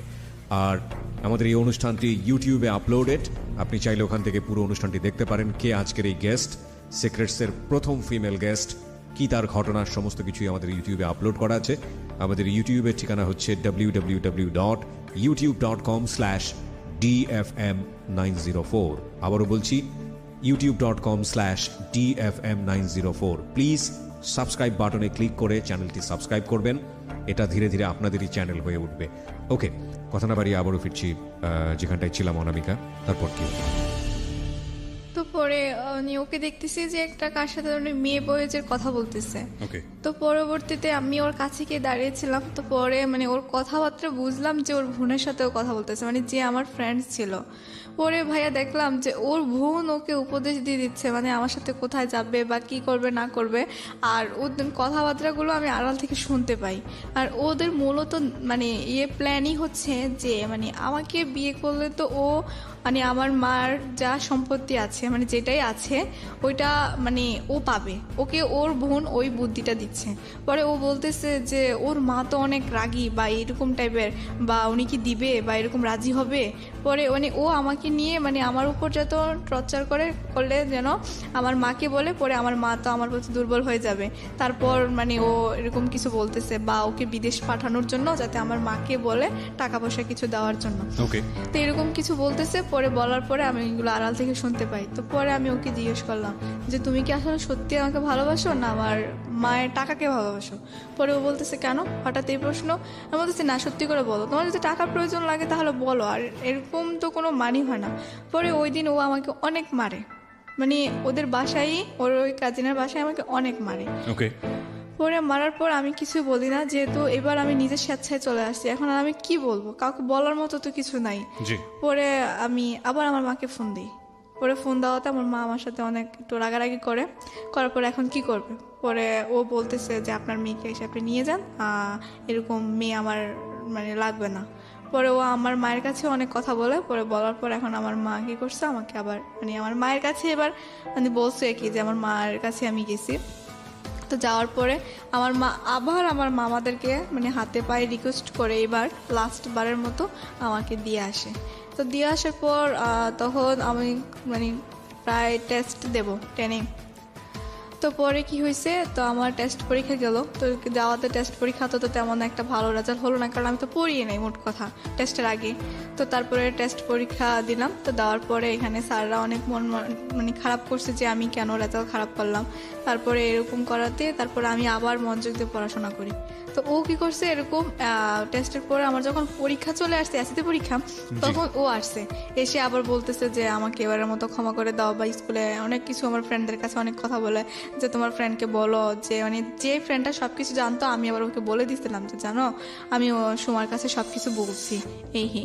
তো ওই সুমার কাছে প্রতিদিন ডিস্টার্ব করতো যে তোমার ফ্রেন্ডকে বলো আমার ভুল হয়ে গেছে, মানুষ ভুল করে না, অনেক রিকোয়েস্ট করতো। ভাইয়া মানে ওকে আমি পরবর্তীতে মানে আমার ফ্রেন্ড আমাকে বুঝাচ্ছে হয়তো ও ভুল করে ফেলছে, বা এখন আসলে ও বলতেছে যে আমি আসলে খুবই অন্ধ হয়ে গেছি না, আমি সেই অনেক কিছু বলার পর তারপর ওকে আমি আবার লাস্ট চান্স দিই। আমার বলছি যে আমার পরীক্ষাটা যাক, তারপর আমি দেখি। আমি যেটা বুঝতে পারছি যে একবার family mistake, right? Second time আপনি যখন গেলেন তখন ফ্যামিলি মোটামুটি ওর কাছ থেকে আপনার মাও ওকে সাপোর্ট করছে না, তখন আপনার মিস্টেক। থার্ড টাইমে যখন আপনি যাচ্ছেন ওর সাথে তখন এটা পুরোপুরি আপনার মিস্টেক, কজ ততদিনে আপনার ফ্যামিলি ওর কাছ থেকে মোটামুটি সরিয়ে আনার জন্য প্রিপেয়ার ছিল। ডিভোর্স দিচ্ছিলেন না কেন, লোকটা যদি এত খারাপ? ভাইয়া ডিভোর্স দেবো, ডিভোর্স দেওয়ার মতো তো আমাকে কেউ একজন আমার পাশে থাকতে হবে। আমার পাশে থাকতে হবে মানে আমি কিভাবে ডিভোর্স দেবো, আইনের বা আমি তো এরকম কিছু। আপনার মার প্ল্যানটা কি ছিল আমাকে এটা একটু পরিষ্কার করেন। আপনার মা ওকে বিয়ে দিয়ে রেখেছে, বাট আপনার ওখানে থাকতে দিচ্ছে না, আবার আপনি গেলে সেখানে কেউ জানলে বলতেছে পুকুর বাড়িতে থাকে, মানে এটা কি? মানে এটা আমার মা চাচ্ছিল যে ও ওর থেকে যদি আমি একটু দূরে থাকি আস্তে আস্তে ও আমাকে মানে ভুলে যাবে, বা আমার তাহলে বিয়ে দেওয়ার কারণটা কি ছিল? বিয়ে দেওয়ার কারণটা ছিল ওকে একটা দেখানো মানে নাটক, মানে আমার মা যেটা পরে বললো, মানে এখন মানে সেটা আমি বুঝতেছি, আমার মা আমাকে বলছে যে বিয়ে দেওয়াটা নাকি ছিল একটা নাটক, মানে ও যদি বিয়ে না দেয় তাহলে তো অনেকে কথা বলার পরও বিয়ে ভেঙে যায় বা মেয়েকে অন্য জায়গায় বিয়ে দিয়ে দেয়।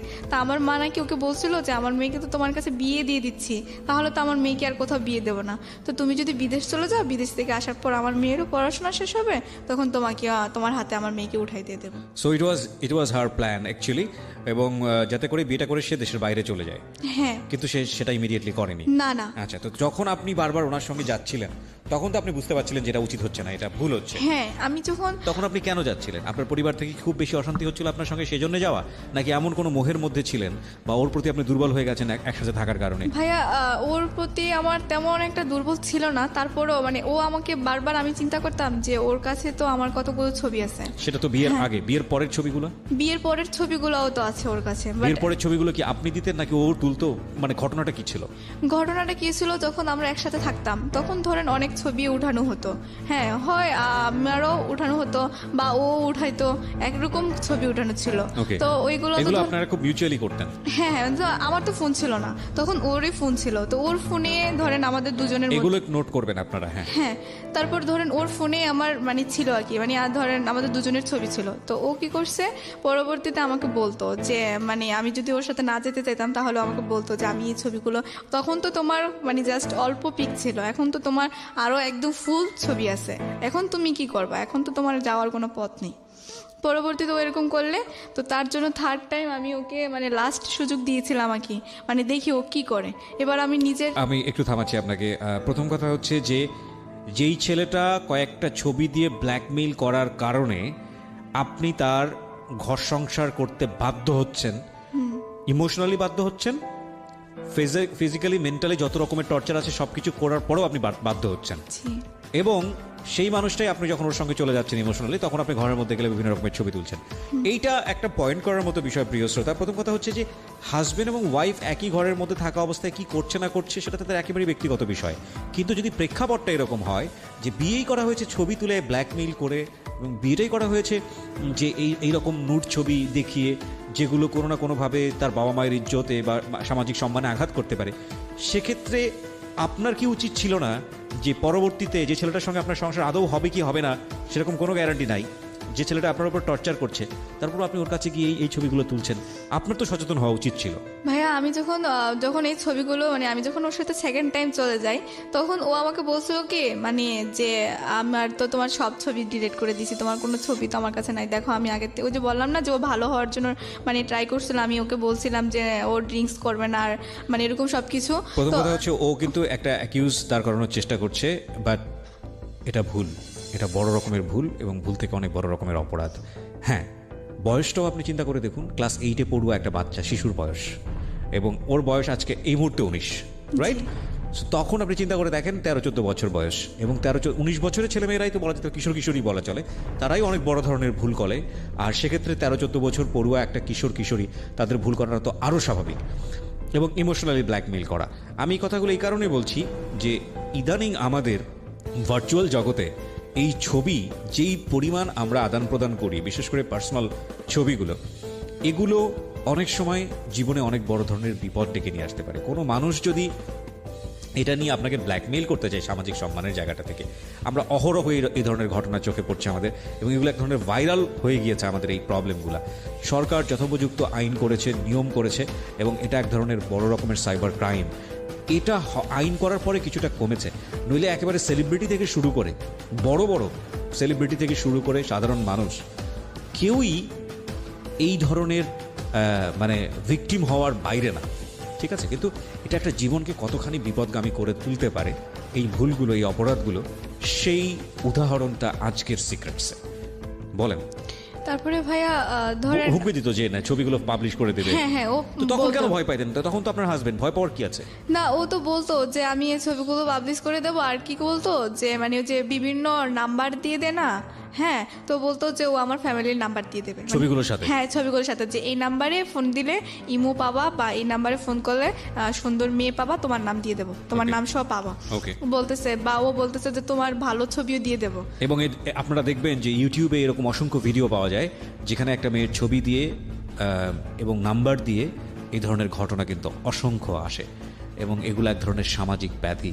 যেই আইডি থেকে, যেই ধরনের ইয়ে থেকে এটা আপলোড করা হয়, আমার মনে হয় যে তাদের এগেনস্টে সরকারের ব্যবস্থা নেওয়া উচিত।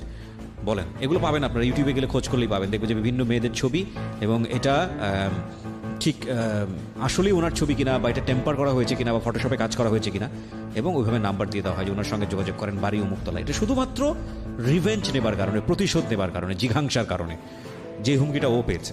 পরবর্তীতে তখন মানে আমি ভাবলাম যে ঠিক আছে, ও যখন আমার কাছে মানে কি বলবো ভাইয়া, ওই সময় ও একদিন আমার পায়ে পর্যন্ত এসে ধরছে যে আমাকে এবার লাস্ট চান্স দাও, আমি মানে ভালো হয়ে যাব। এটা থার্ড টাইমের পরে? থার্ড টাইমে মানে যখন লাস্ট বার, তৃতীয়বার। তখন আবার আমি বললাম যে একটা মানুষ আমার পায়ে এসে ধরলো, মানে নিশ্চয়ই সে হয়তো তখন ভুল করেছে, মানুষ মাত্র তো ভুল করে, আর ও এখন নিশ্চয়ই ভালো হয়ে যাবে, ওকে আমি এটা লাস্টে চান্স দিই। কিন্তু এইবার ভাইয়া মানে আমার মামার আমার প্রতি এত খুব হয়েছিল যে মানে আমি 2-1 দিন পর পর না বলে মার কাছে চলে যাই, বা এটা কি হয়তো মামারা বুঝতে পারে নাই, অবশ্যই বুঝতে পারছে, আর মামি তো আছেই ধরেন বাসায়, তো ওরা তো একটু বলবেই। তো পরবর্তীতে মামারা এটা মানে বোঝার বাকি নেই, তারপর মানে কিছু বলে নাই কি তখন আমাকে। তো আমি যখন চলে যাই তখন গিয়ে দেখি মানে সে আগের মতোই, মানে 1-2 দিন ভালো থাকে, তারপর আবার সেই হয়ে যায়। তো তখন আমি ওকে বললাম যে মানে আমার এরকম মানে আমার কি অপরাধ যে আমাকে 2 দিন পর পর এইভাবে আনার পর। তখন ও আমাকে ডাইরেক্ট বলে যে তোর মাকে বল আমাকে বিদেশ পাঠাইতে, আর না হলে তুই এখান থেকে মানে আর জীবিত ফিরে যেতে পারবি না। ওকে, মানে এবার হচ্ছে হলো অর্থের দিকে হাত বাড়িয়েছে। জি, এবার ও ডাইরেক্ট বলে ফেলছে। পরে আমি বলছি যে এটা কোন ধরনের কথা, যে আমার মা তোমাকে বিদেশ পাঠাবে, এটা কি কোনো কাগজে কলমে লেখা ছিল না মানে কোথাও ইয়ে করা চুক্তিবদ্ধ ছিল? পরে ও বলতেছে যে না, তোরকে বিয়ে করাতে আমার কি পাইছি আমি বলতেছি আমার মা তো তোমাকে তোমার গলায় ঝুলাই দেয় না, আমাকে তুমি নিজে ইচ্ছাকৃতভাবে আমাকে বিয়ে করতে চাইছো। মানে তখন ওর সাথে আমি এক পর্যায়ে তর্ক করতে শুরু করি। পরে তখন তো একটু বুঝি, যেহেতু এসএসসি পরীক্ষা দিছি।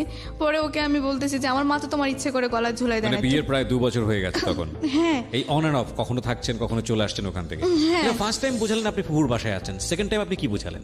সেকেন্ড টাইম বুঝলে মার কাছে চলে গেছি।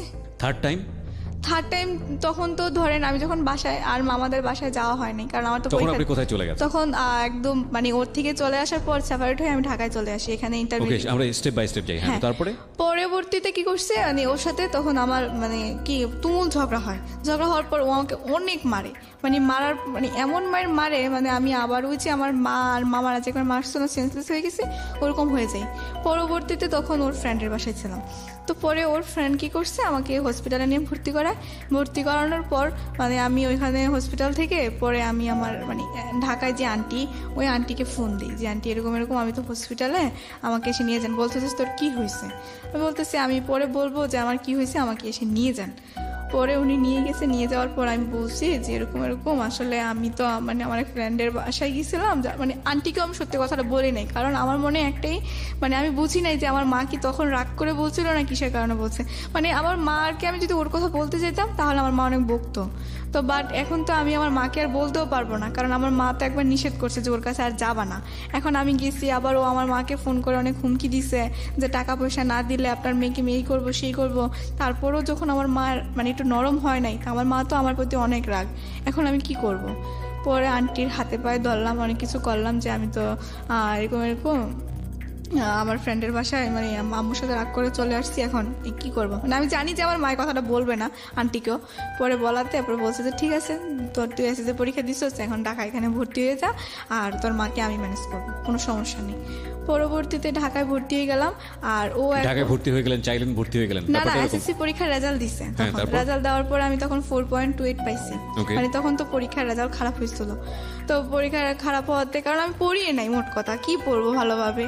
তো পরে মানে আমার ফিজিক্স কেমিস্ট্রি বায়োলজিতে আমি সায়েন্সের স্টুডেন্ট ছিলাম, মানে ভালোই প্লাস আসছিল, কিন্তু আমার মেয়েতে গিয়ে খুব খারাপ রেজাল্ট হয়েছে একটা। আপনি এসএসসি পরীক্ষার সময় ছিলেন কোথায়? নানু বাসায় ছিলাম। নানু বাসা থেকে পরীক্ষা দিয়েছেন? হ্যাঁ। ওকে। পরবর্তীতে কি হয়েছে, এখানে এসে মানে রেজাল্ট পাবলিশ হওয়ার পরে এখানে ভর্তি হলাম ঢাকায়। তো খবর পেলাম কি ও বিদেশ চলে গেছে। আপনি এখানে কোথায় আসলেন? ঢাকায় এসে কোথায় উঠলেন?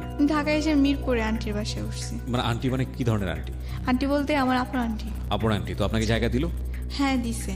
মানে আমি ওনাকে বলছিলাম আর কি যে আমি একটা ফ্রেন্ডের মানে ভুল করে আম্মুর সাথে রাগ করে ফ্রেন্ডের বাসায় চলে আসছি। পরে খালামণি হঠাৎ করে মানে আমি খুব অসুস্থ হয়ে পড়ছি, তো আমার ফ্রেন্ড আমাকে এখানে ভর্তি করাইছে। তো ভর্তি করানোর পর তো এখন আন্টি মানে আম্মু আর ফোন করে আবার বলছে, কারণ আম্মু তো সত্যি কথাটা এখন বলতে পারবে না, কারণ মানে আপনার আম্মু সামহাও আপনার আন্টিকে কনভিন্স করেছে এই বিষয়টা নিয়ে? জি। ওকে। পরবর্তীতে করাতে তারপরে কি করছে, এখন আমি ঢাকায় পরে পড়াশোনা করতেছি। পরবর্তীতে শুনতে পারলাম যে মানে ওনাকে আমার মাকে প্রচন্ড চাপ দিচ্ছে, মানে টাকা পয়সা দেওয়ার জন্য। আপনি প্রথম দিকে যেটা বলছিলেন যে আপনার মার সঙ্গে আপনার বাবার সম্পর্ক খারাপ ছিল, হ্যাঁ। আপনি সিদ্ধান্ত নিয়ে আপনার মার এগেনিস্টে গিয়ে আপনি বারবার আপনার মায়ের বিয়ে দেওয়া যে হাজব্যান্ড তার কাছে গেছেন। মানে ছেলেটার নাম কি ছিল? ছেলেটার নাম মানিক ছিল। মানিকের কাছে আপনি বারবার গেছেন। তো এই গল্পের মাঝখানে আমি কোথাও পেলাম না যে আপনার সমস্যা নিয়ে আপনি নিজে আপনার বাবার কাছে গেছেন। ভাইয়া আমি তো আমার বাবার কাছে যেতে পারি না, কারণ আমার মা আমাকে সম্পূর্ণ নিষেধ করে দিয়েছে। সো আপনার মা তো আপনার ওই ছেলেটার কাছেও যেতে নিষেধ করেছে, তো আপনি সেখানে মান নিষেধ অমান্য করে বারবার গেছেন। কিন্তু ভাই তো বাবার এটাই কাছে আমার জীবনে সবচেয়ে বড় ভুল ছিল। এখন বুঝতেছি যে আমি আমার বাবার কাছে যদি হয়তো যতই বাধা বিপত্তিক্রম করে আমি যেতাম, আমার মনে হয় যে আমি কোনো না কোনো একটা সলিউশন পেতাম বা কোনো সাহায্য পেতাম, কিন্তু আমি তখন আমার মাথায় বুদ্ধিটা আসে। Because actually we are emotional fool.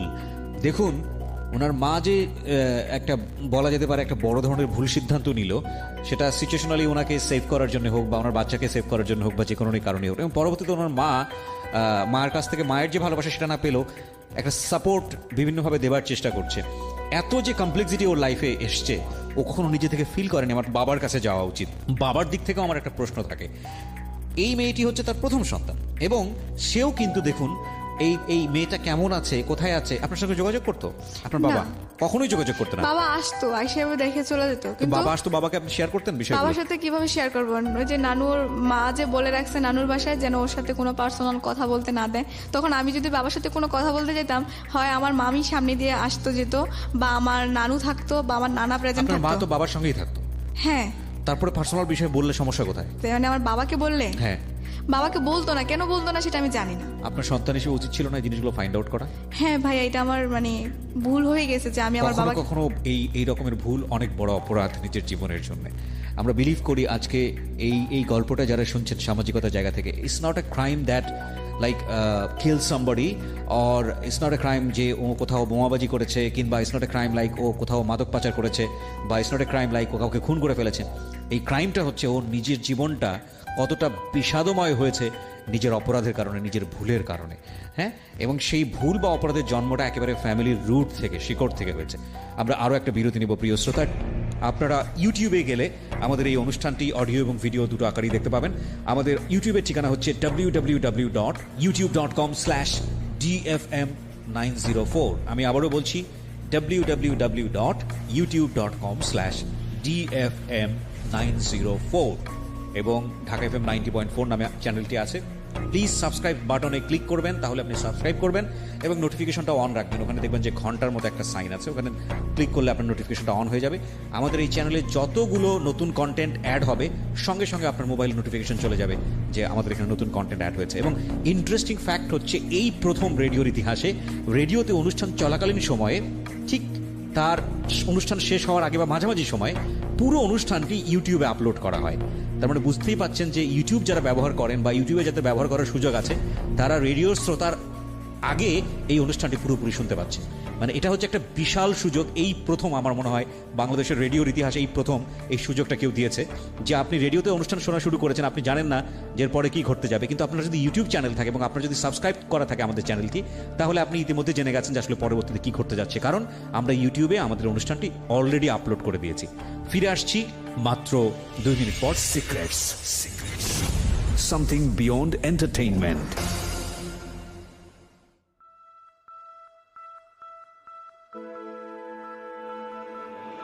Love. Hate. Challenge. Motivation. Lies. Truth. Impossible. Virtue. Morality.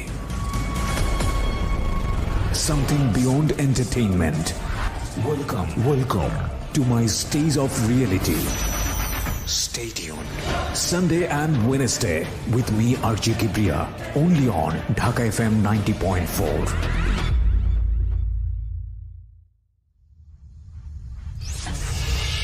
Secrets. Something beyond entertainment. আরও একবার স্বাগত প্রিয় শ্রোতা। অনামিকার একটি ছবি আমরা আমাদের ফেসবুকে আপলোড করেছি, আপনি চাইলে ওখানে গিয়ে দেখতে পারেন। আমাদের ফেসবুকের ঠিকানা www.facebook.com/ilovedhakafm। আমি আবারও বলছি www.facebook.com/ilovedhakafm। ওকে, আর এই ফাঁকে আপনাদেরকে বলি, যারা এই অনুষ্ঠানে কনফেস করতে চান জীবনের ভয়াবহতম দুর্ঘটনার কারণ কি, কি অপরাধ করেছিলেন, কি ভুল করেছিলেন, সেটার পেছনের কারণ আপনি দায়ী ছিলেন না, বা হোয়াট এভার ইট ইজ, বাধ্য হয়েছেন, সেই সিক্রেটস যদি এখানে রিভিল করতে চান যা কেউ জানে না, শুধু বলতে চান এই কারণে যাতে মানুষ আপনার মতো ভুল বা অপরাধ না করে, so please call us. Phone নাম্বারটা হচ্ছে 09611904 আমি আবারও বলছি 09611904 কথা না বাড়ি আমি আবারও ফিরছি যিনি গেস্ট অনামিকা, তার কাছে। অনামিকা, দেন কি হলো? তারপরে ভাইয়া মানে আমি তো ধরেন এখন ঢাকায় আছি, ঢাকাতে? মানে হ্যাঁ, আন্টি ম্যানেজ করলো। হ্যাঁ। পরে আমি শুনলাম যে আমার মাকে নাকি ফোন করে অনেক হুমকি ধমকি দিচ্ছে যে কিছু টাকা দেওয়ার জন্য বিদেশ যাবে। তো পরে আমার মা কি করলো, যে পরে বললো কি, আমি বললাম যে মা, আমি তো তোমার সন্তান, আমি তো তোমার কাছ থেকে কিছু কোনোদিনও চাই নাই, তো তুমি যদি এখন মানে আমি একটা জিনিসে চাইবো তোমার কাছে যে তুমি ওকে কিছু টাকা দিয়ে বিদেশ পাঠিয়ে দাও, কারণ এই অশান্তি আমারও ভালো লাগতেছে না, ও দেশে থেকে এরকম টর্চার করবে, আমি একটা শান্তি পরিবেশে ঢাকায় থাকি। পরে আমার মা ওকে মানে 1 লক্ষ না 1.5 লক্ষ টাকার মতো ওকে দেয়। হ্যাঁ, দেওয়ার পর ও বিদেশের কাগজপত্র করে দেশের বাইরে চলে যায়। পরে চলে যাওয়ার পর ওর সাথে আমার আর কোনো যোগাযোগ হয় না। মানে ওর এরকম করে ও ওর বোনের মাধ্যমে আমার খবর নিত যতদিন পর্যন্ত ওর বোনের বিয়ে না হয় আর কি। ওর বিয়ে হয়ে যাওয়ার পর ওর আমার সাথে কোনো যোগাযোগ নেই, আমারও ওর সাথে কোনো যোগাযোগ নেই। ওকে। তো পরবর্তীতে আমি যখন কলেজে পড়তেছি, পড়ার পরে তখন আমি একটা ফোন নিই। ফোন নেওয়ার পরে তখন সবার হাতে ফোন আছে, এখন তো কলেজে সবারই ফোন থাকে। তো আমিও একটা ফোন কিনার পর এখন ফেসবুক আইডি একটা আমার এক ফ্রেন্ড খুলে দেয়। পরে ও বলতেছে, তা আমার এক ফ্রেন্ড ছিল সোহেল, তো ও বলছিল কি আমার নাম সোহেল রানা দিয়ে আছে, তুমি ওইটাতে দিলে আমাকে পাবা। তো ওকে আমি ফ্রেন্ড রিকোয়েস্ট পাঠাইতে গিয়ে ওর নিচে একটা ছেলে ছিল সোহেল আরিফ চৌধুরী। আমি ওকে ফ্রেন্ড রিকোয়েস্ট পাঠাই দেওয়ার পর একজনকে পাঠাইতে গিয়ে মিস্টেক আরেকজন হয়ে গেছে। তো পরবর্তীতে ও কি করছে, আমার ফ্রেন্ড রিকোয়েস্ট এক্সপেক্ট করছে। করার পর এখন দেখি কি ও আমাকে হাই পাঠায়। তো পরে আমি বললাম যেটা কি, পরে 2-3 বার হাই পাঠাতে আমি হ্যালো লিখি। ছেলেটার নাম কি ছিল? ছেলেটার রিয়েল নাম হচ্ছে আরিফুল ইসলাম চৌধুরী সোহেল। আরিফুল ইসলাম চৌধুরী সোহেল, হ্যাঁ। এটা ছিল রিয়েল নাম। ওকে। হ্যাঁ, তো পরে ওর সাথে এরকম হাই হ্যালো চ্যাটিং করতে করতে এক পর্যায়ে ও আমাকে বলে যে আপনার ফোন নাম্বারটাকে একটু দেওয়া যাবে। তা আমি বলতেছি যে আপনাকে আমি চিনি না জানি না, ফোন নাম্বার কেন দেবো। তো পরে বলতেছে যে আপনার সাথে একটু কথা বলবো। তো কি হয়েছে ভাইয়া, তো পরে ও আমার ফোন নাম্বারটা নেওয়ার পরে ওই দিন রাতেও আমাকে ফোন দেয়। তো এরকম অনেকক্ষণ রাতে কথাবার্তা হইতো। তো হওয়ার পরে ওকে আমি জিজ্ঞেস করলাম যে আপনাদের দেশের বাড়ি কোথায়। পরে ও বললো যে চিটাগাং রাউজানে। তো পরে ওর পিক দেখেও মোটামুটি ভালোই দেখলাম। তো ওইখান থেকে কথাবার্তা হয়, তো ভালোই। তো পরবর্তীতে তারপর ও বললো যে, আমি বললাম যে দেশের বাড়ি কোথায়। তো পরে বললো যে চিটাগাং রাউজানে। তো ওর বাবা ছিল আবার ওইখানকার মেয়র, তো সাবেক মেয়র আর কি। তো উনি মারা গেছে। তো পরে ও কি করছে, ওইখান থেকে ওর সাথে আমার কথাবার্তা এক পর্যায়ে দেখা হওয়ার পরে ও আমাকে বলতেছে যে তোমার ফ্যামিলি মেম্বার কে আছে বা তাদের সাথে কি আমি একটু কথা বলতে পারি। তারপরে বললাম যে আমার ফ্যামিলি মেম্বার তো তেমন ক্লোজলি কেউ নেই, তো আমার নানু আছে আর আমার আন্টি আছে। সেই সময় আপনার হাজবেন্ড সে কি দেশের বাইরে? সে দেশের বাইরে, তার সাথে আমার কোনো যোগাযোগ বা কোথায় চলে গেছে? আপনার হাজবেন্ড দেশের বাইরে যাওয়ার কতদিন পরে ঘটনা?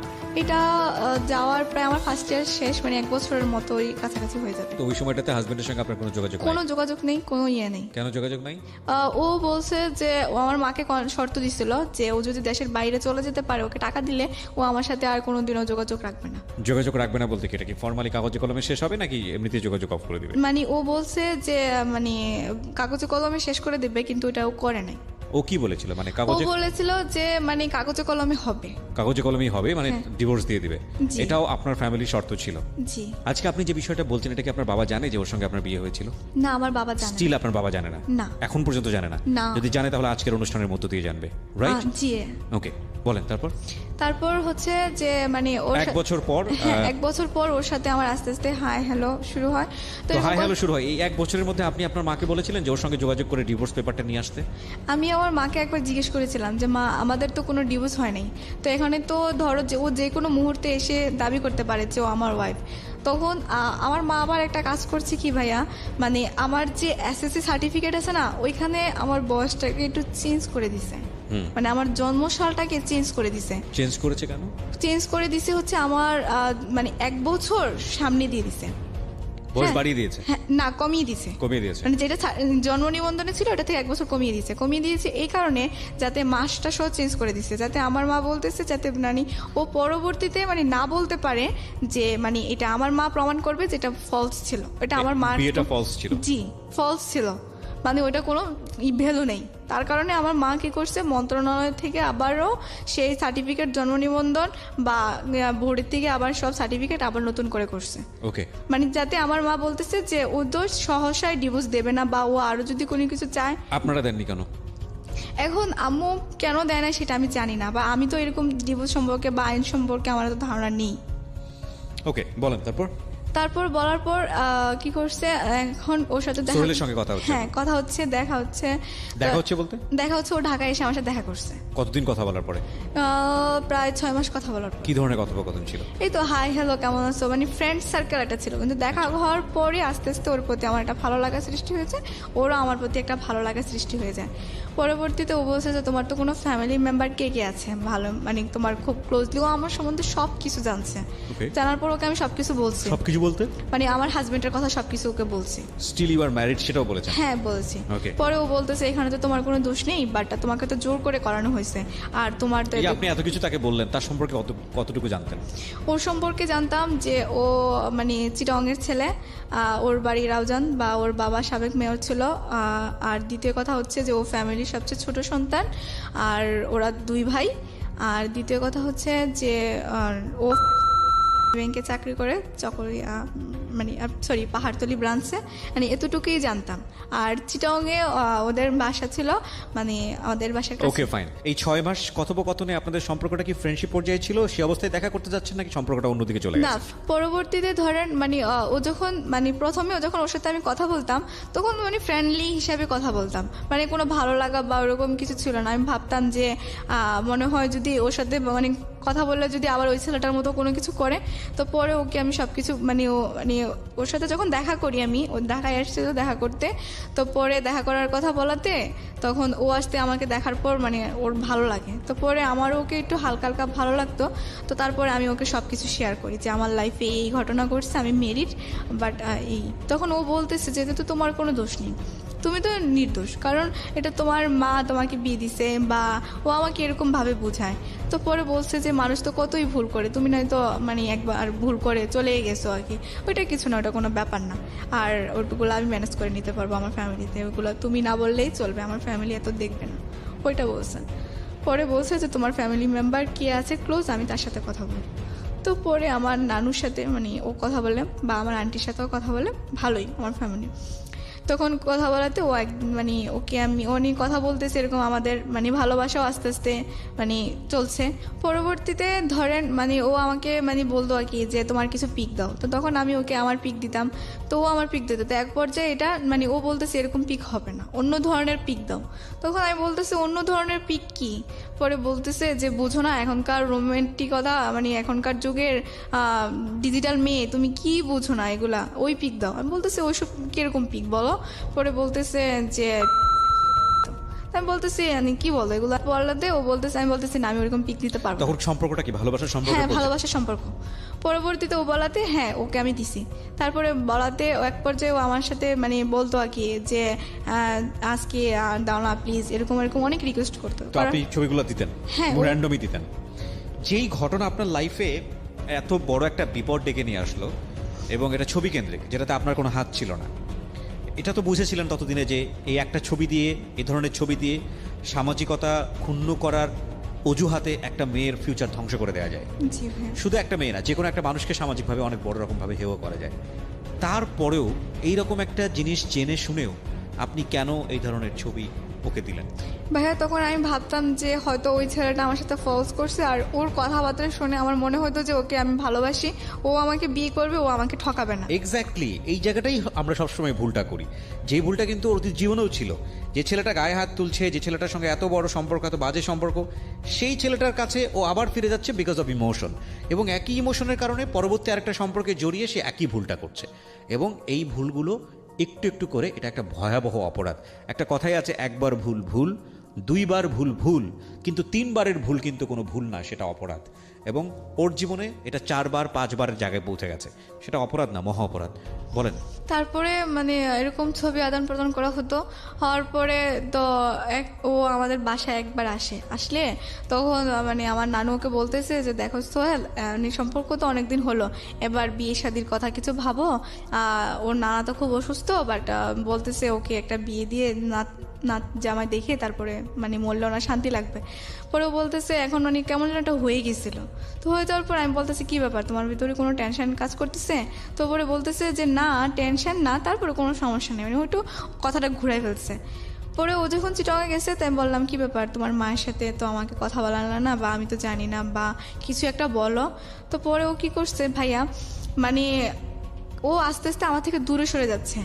তো আমার এই পাশের বাসায় আমার একটা ফ্রেন্ড থাকতো, ও কি করছে ওর আইডিটা মানে আমার ছবিতে লাইক দেওয়া ছিল, তো পরে কি করছে ও আমার ওই লাইক থেকে ওর আইডিটা নিছে, নেওয়াতে তারপর ওর সাথে ফ্রেন্ডশিপ করাতে যেই ছেলে মানে কি বলতাম যারা আমি এত ভালোবাসলাম, সে ঢাকায় ওর সাথে দেখা করতে এসে একসাথে এমনও কিছু ক্লোজ ছবি আমাকে দিছে মানে যেগুলো দেখার পর আমার নিজেকে আমি আর কোনো কন্ট্রোলে করতে পারতেছি না। বিষয়টা কি হয়েছে আমাকে আরেকবার একটু বলেন, I am not clear actually. মানে আমার ফ্রেন্ডের পাশের বাসার আমার যে ফ্রেন্ড ছিল ওর আইডিটা ও আমার ফেসবুক থেকে নিছে, নেওয়ার পর কোন আইডি, কার আইডি কে নিয়েছে?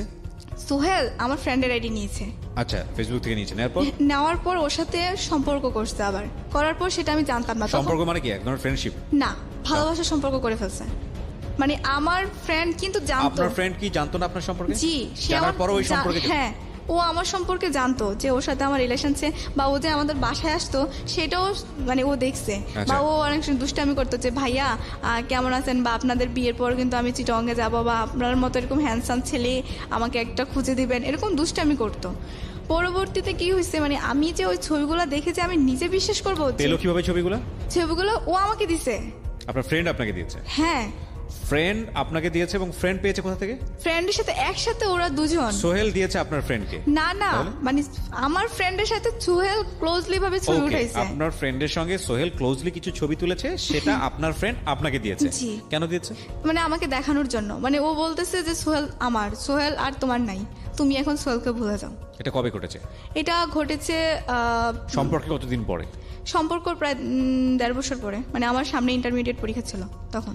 আচ্ছা, তো এই যে ঘটনাটা আপনার সামনে ঘটলো, এটা কি হঠাৎ করে ঘটে গেছে নাকি আপনি কোনো চেঞ্জ টের পাচ্ছিলেন? হ্যাঁ, সোহেলের? চেঞ্জ পাচ্ছিলাম। টের পাচ্ছিলেন। সেটা হচ্ছে যে সে আমাকে ফোন করলে তেমন আগের মতো কথা বলতো না, মানে একটা অ্যাভয়েড করে চলতো। মানে ওর জায়গা থেকে কি ছিল, সম্পর্কটা ভেঙে ফেলবে এরকম কোনো ব্যাপার ছিল? হ্যাঁ, ওর সম্পর্ক ছিল যে ওরা তো চিটংয়ের ছেলে, ওদের একটা নিয়ম হচ্ছে যে মানে চিটাগংয়ের মেয়েকে বিয়ে করতে হবে এরকম হ্যাঁ, কোনো কিছু? মেয়েকে বিয়ে করতে হবে, এবং মানে আর এখানকার মানে অন্য জেলার মেয়েরা ওরা অ্যাভয়েড করে না। ওকে। তো আর এই জন্য আর ও হচ্ছে যে ও চাচ্ছে যে ওর মা যেটা বলে ও সেটাই করবে। হ্যাঁ, তো আমি বলছি যে তোমার মায়ের সাথে তো আমি একবার এই কথাটাও বলছিলাম যে আমি কথা বলি আন্টির সাথে, যদি আন্টির আমার ভালো না লাগে তাহলে আর কোনো দরকার নেই। তো পরে ও বলছে যে না, প্রথমে আমাকে বুঝাইতো যে আমার মার ভালো লাগবে এসে। তো পরবর্তীতে ও আমাকে মানে এতভাবে হার্ট করছে, ছবিগুলো তো দিছে, আবার ও আমাকে বলছে কি যে তুমি তোমার আগের হাজবেন্ড আছে, বা ওর সাথে তুমি চলে যেতে পারছো, এরকম করতে পারছো, তুমি যে আমার বিয়ের পর আরেকটা ছেলে মানে তোমার হাজবেন্ডকে রেখে তুমি আমার সাথে রিলেশন করছো, এখন যে তুমি আরেকটা ছেলের সাথে চলে যেতে পারবে না তার তো কোনো গ্যারান্টি নেই, তাহলে আমি কি করে তোমাকে বিলিভ করবো? এটা আপনাকে সে বললো? হ্যাঁ। ফাইন, তারপর? তারপরে ভাইয়া ওই দিন মানে আমি কি যে বলবো, মানে আমার এত পরিমাণ কান্না লাগছিল, মানে আমার মায়ের যে কষ্টটা ওইটাও মনে হয় যে ওর থেকে আরো দ্বিগুণ কষ্ট আমার বেশি লাগছিল। আপনি যখন ইন্টারমিডিয়েটে পড়ছেন ওই সময়কার ঘটনা এটা, জি। আপনি যথেষ্ট ম্যাচিউর, আপনি একটা ছেলের সঙ্গে বিয়ের সম্পর্কে জড়ানোর কথা চিন্তা করছেন, এবং আপনার এক্সিস্টিং লাইফে হাজব্যান্ড থাকার পরেও আমি বুঝতে পারছি যে তাকে আপনি মন থেকে কখনো হাজব্যান্ড মনে করেন। এটা একটা মাঝে মাঝে যে কয়েকদিন গিয়েছেন সেটা ইমোশনাল ব্যাপার ছিল, কিন্তু এটা তো অবশ্যই লিগেলি একটা সম্পর্ক ছিল। তো সেই লিগ্যাল সম্পর্কটা আপনি তো চেষ্টা করলে কারো কাছ থেকে জেনে, বা ইভেন যার সঙ্গে আপনি সম্পর্কে জড়াচ্ছেন তার কাছ থেকে জেনে হলেও আপনি ডিভোর্সটা দিতে পারতেন, দিয়ে আপনি সম্পর্কে জড়াতে পারতেন। আপনি তো সেটা করেননি, কেন করেননি? ভাইয়া করিনি। আমি আম্মুর কাছে বলাতে মানে আম্মু বলতো যে হ্যাঁ আমি তো ওরকম করে ফেলছি, ওর তো কাছে তো কোনো প্রমাণ নেই, ও তুমি ডিভোর্স দিয়ে বা কি করো, ডিভোর্স দিলে এটাকে আপনি সেকেন্ড রিলেশনশিপে যার সঙ্গে জড়াচ্ছেন সোহেল, সে কি এটা জানতো? হ্যাঁ, জানতো। তো জানার পরে তার কাছ থেকে প্রতিক্রিয়া কি ছিল? তার কাছে প্রতিক্রিয়াতে ওই তো বললাম, সে বললো যে এগুলো কোনো কিছুই না, এগুলো কোনো। আপনি লিগেলি তার ওয়াইফ, তো আপনাকে নিয়ে যদি সে সংসারের কথা চিন্তা করে সেটা তো পারবেই না সে। না, আম্মু তো ওই তো বললাম না চেঞ্জ করে ফেলছে, আম্মু তো বলতেছে আমাকে যে ওটা কোনো বিয়ে না, ওটা কোনো কিছু হবে না, তোমার ওইটা কাগজটা ভুয়া মানে প্রমাণ করতে চাইলে ও যদি প্রমাণ করে যে তুমি ওর ওয়াইফ, তাহলে এটা কি ও বিশ্বাস করেছিল? হ্যাঁ, আমিও তো বিশ্বাস করেছি, আমি আজও পর্যন্ত সেটা বিশ্বাস করি। বোকার স্বর্গ মানে শুনেছি এতদিন, বোকার স্বর্গটা আজকে আমার মনে হচ্ছে যে দ্য স্টেজ অফ রিয়েলিটিতে এসে বসেছে বোকার স্বর্গ। ওকে, বলেন তারপরে ধরেন মানে ওর সাথে আমি আমার একটা মানুষের জন্য ট্র্যাপ হয়ে ফেলতে চাচ্ছি একটা মানুষকে, কিন্তু আনফর্চুনেটলি আমি নিজে ট্র্যাপের মধ্যে ঢুকে বসে আছি, যেটা ওর মার কথা শুনে আমার কাছে মনে হচ্ছে যে সামহাও ও এই ঘটনার থেকে বাঁচানোর জন্য ওনার মেয়েকে সেভ করার জন্য বিভিন্ন রকমের ফন্দি ফিকির করতেছে, কিন্তু সেই ফন্দি ফিকিরে সে নিজেই আটকে বসে আছে। It's very interesting. এবং এই ছেলেটার যে ফায়দাটা ছিল, ওনার যে হাজব্যান্ড মানে লিগেলি যে হাজব্যান্ড, সে কিন্তু তার ফায়দাটা ঠিকই লুটেছে, এবং সে কিন্তু ঠিকই দেশের বাইরে গিয়ে বসে আছে পয়সাটা সব কিছু নিয়ে, ব্ল্যাকমেল করছে যথেষ্ট রকমভাবে, এবং সে যথেষ্ট গেইনার বলা যেতে পারে তার জায়গাটা থেকে। তারপরে ধরেন মানে আর সোহেলের সাথে আর কথা বলা অফ হয়ে গেছে, তো আমি ইন্টারমিডিয়েট পরীক্ষা দিলাম। আপনার ফ্রেন্ডটাকে আপনি কি বললেন? কোনটা? যে আমার friend আপনার- ফ্রেন্ডটাকে ওকে আমি আর কিছু বলি নাই, কারণ এটা তো ওর দোষ ছিল না। একটা ছেলে যদি একটা মেয়েকে যদি ধরেন প্রশ্রয় নেয় দেয়, তাহলে তো মেয়েটা কিছু করতে পারে। আর মেয়েদের মন এমনিতেও নরম, মানে একটু ভুলালে ওদেরকে ভুলানো যায়। তার মানে আপনি বলতে চাচ্ছেন যে আপনার বান্ধবীকে সেই কনভিন্স করে, ছেলেটাই কনভিন্স করে? হ্যাঁ, কারণ ও তো ফ্রেন্ড রিকোয়েস্ট পাঠাইছে, আমার বান্ধবী আমাকে দেখাইছে। পরে যখন মানে আমি ওকে মানে বললাম যে তুই আমার সাথে এরকম কেন করলি, পরে ও আমাকে দেখাইছে যে আমি ফ্রেন্ড রিকোয়েস্ট পাঠাইনি। ওরা কি কন্টিনিউ করেছে পরবর্তীতে রিলেশনশিপটা? না, ওরা ব্রেকআপ করে দিয়েছে। তো কারণ ওর তো ছিল যে ওর সাথে রিলেশন করলে ওই ছবিগুলো আমাকে দেখাইলে তো পরে আমার আর আমার ফ্রেন্ডের ভিতরে দ্বন্দ্ব লেগে ও মাঝখান থেকে সরে যাবে। মানে ছেলেটা মাঝখান থেকে সরে যাবে? জি। ওকে, তারপর কি হয়েছে, মানে এটা নিয়ে ধরেন আমার ইন্টারমিডিয়েট পরীক্ষার পর তো এখন আমার তো ধরেন কি বলবো, আর আমার তো আর বলার মতো কোনো ভাষাই ছিল না। আমার বলতে গেলে আমি কোনো ছেলেদেরকে দেখলে আমার ওই সোহেলের কথা মনে হয়ে যেত, মানে রাস্তা ওরা চিট বা এরকম কিছু মনে হতো। তো পরবর্তীতে ধরেন ভাইয়া মানে আমি নিজে নিজে একটা প্রতিজ্ঞা নিলাম যে আমার লাইফে যেহেতু এত কিছু ঘটনা ঘটেছে, হ্যাঁ, সো আমি আমার মানে নিজকে এবার প্রতিষ্ঠিত করবই করব। তো প্রতিষ্ঠিত করতে গেলে তখন আর আমার ইন্টারমিডিয়েটের রেজাল্টও ছিল পাস আসছিল, ভালোই রেজাল্ট হয়েছিল। তো এখন এসএসসিতে তো আমার একটু পয়েন্টের নিচে নেমে গেছে, ওই যে 4 পয়েন্ট চলে আসছে। এই কারণে তো আমি ধরেন সরকারি মেডিকেলে চান্স পাওয়াটা খুবই কষ্টকর হয়ে যাবে। তো আমি খুবই মানে চেষ্টা করেছি, মানে আমার খুব ইচ্ছে ছিল যে আমি একজন সরকারি মেডিকেলে পড়াশোনা করব। তো মানে আমি খুবই পড়াশোনা করতেছি, মানে আমার আর আদার্স কোনো টেনশন নেই। মানে এখন আমার মূল হচ্ছে যে আমার বাবা মাকে আমি একত্রে করে দেব, আর আমি মেয়ে হয়ে আর আমি একজন ডাক্তার হয়ে এবং মানুষের সেবায় নিয়োজিত করব। আর কখনো কোনো ছেলের লাইফে বা কারোর সাথে জড়াবো না, এরকম একটা দ্বিধা মানে মনে প্রতিজ্ঞা আসছিল আর কি। পরে আসার পর আমি চিটংয়ে গেলাম। চিটংয়ে যাওয়ার পরে ওইখানে মানে আমার ফ্রেন্ড সার্কেলদের সাথে সাগরের পানিতে আমার ফোনটা নষ্ট হয়ে যায়।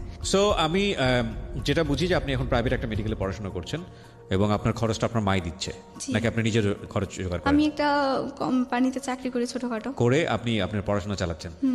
তো ফাইনালি আমরা কি পেলাম, লাইক আপনি এই যে এত বড় ধরনের একটা প্রবলেম ফেস করলেন, বা আপনার যেই ছবিগুলো, আমি যতদূর জানি যে এই ছবিগুলো এখন শুধু আপনার হাজব্যান্ডের কাছে না, আপনি আমাকে অনুষ্ঠান শুরুর আগে বলছিলেন তার ফ্যামিলি মেম্বারদের কাছে ছবিগুলো আছে, এবং এগুলো খুব রিস্কি টাইপের ছবি, এবং সেটা সম্ভবত তার ফ্যামিলি মেম্বাররা তার কাছে রেখেছে, এবং যে কোনো মুহূর্তে এগুলোতে তারা আপনাকে ব্ল্যাকমেইল করতে পারে। সো আপনি যদি আপনার জায়গা থেকে ডিভোর্সও দেন, সেটাও একটা বিপদগামী সম্পর্কের দিকে যেতে পারে, এবং আপনি যদি এটাও প্রমাণ করার চেষ্টা করেন যে না বিয়েটা একটা হয়ও নাই, তাহলেও সে রিভেঞ্জ নিতে পারে, এবং সে যেহেতু দেশের বাইরে আছে সুতরাং আইনের জায়গা থেকে তাকে বলা যেতে পারে সে হয়তো এক ধরনের সুযোগও নিতে পারে।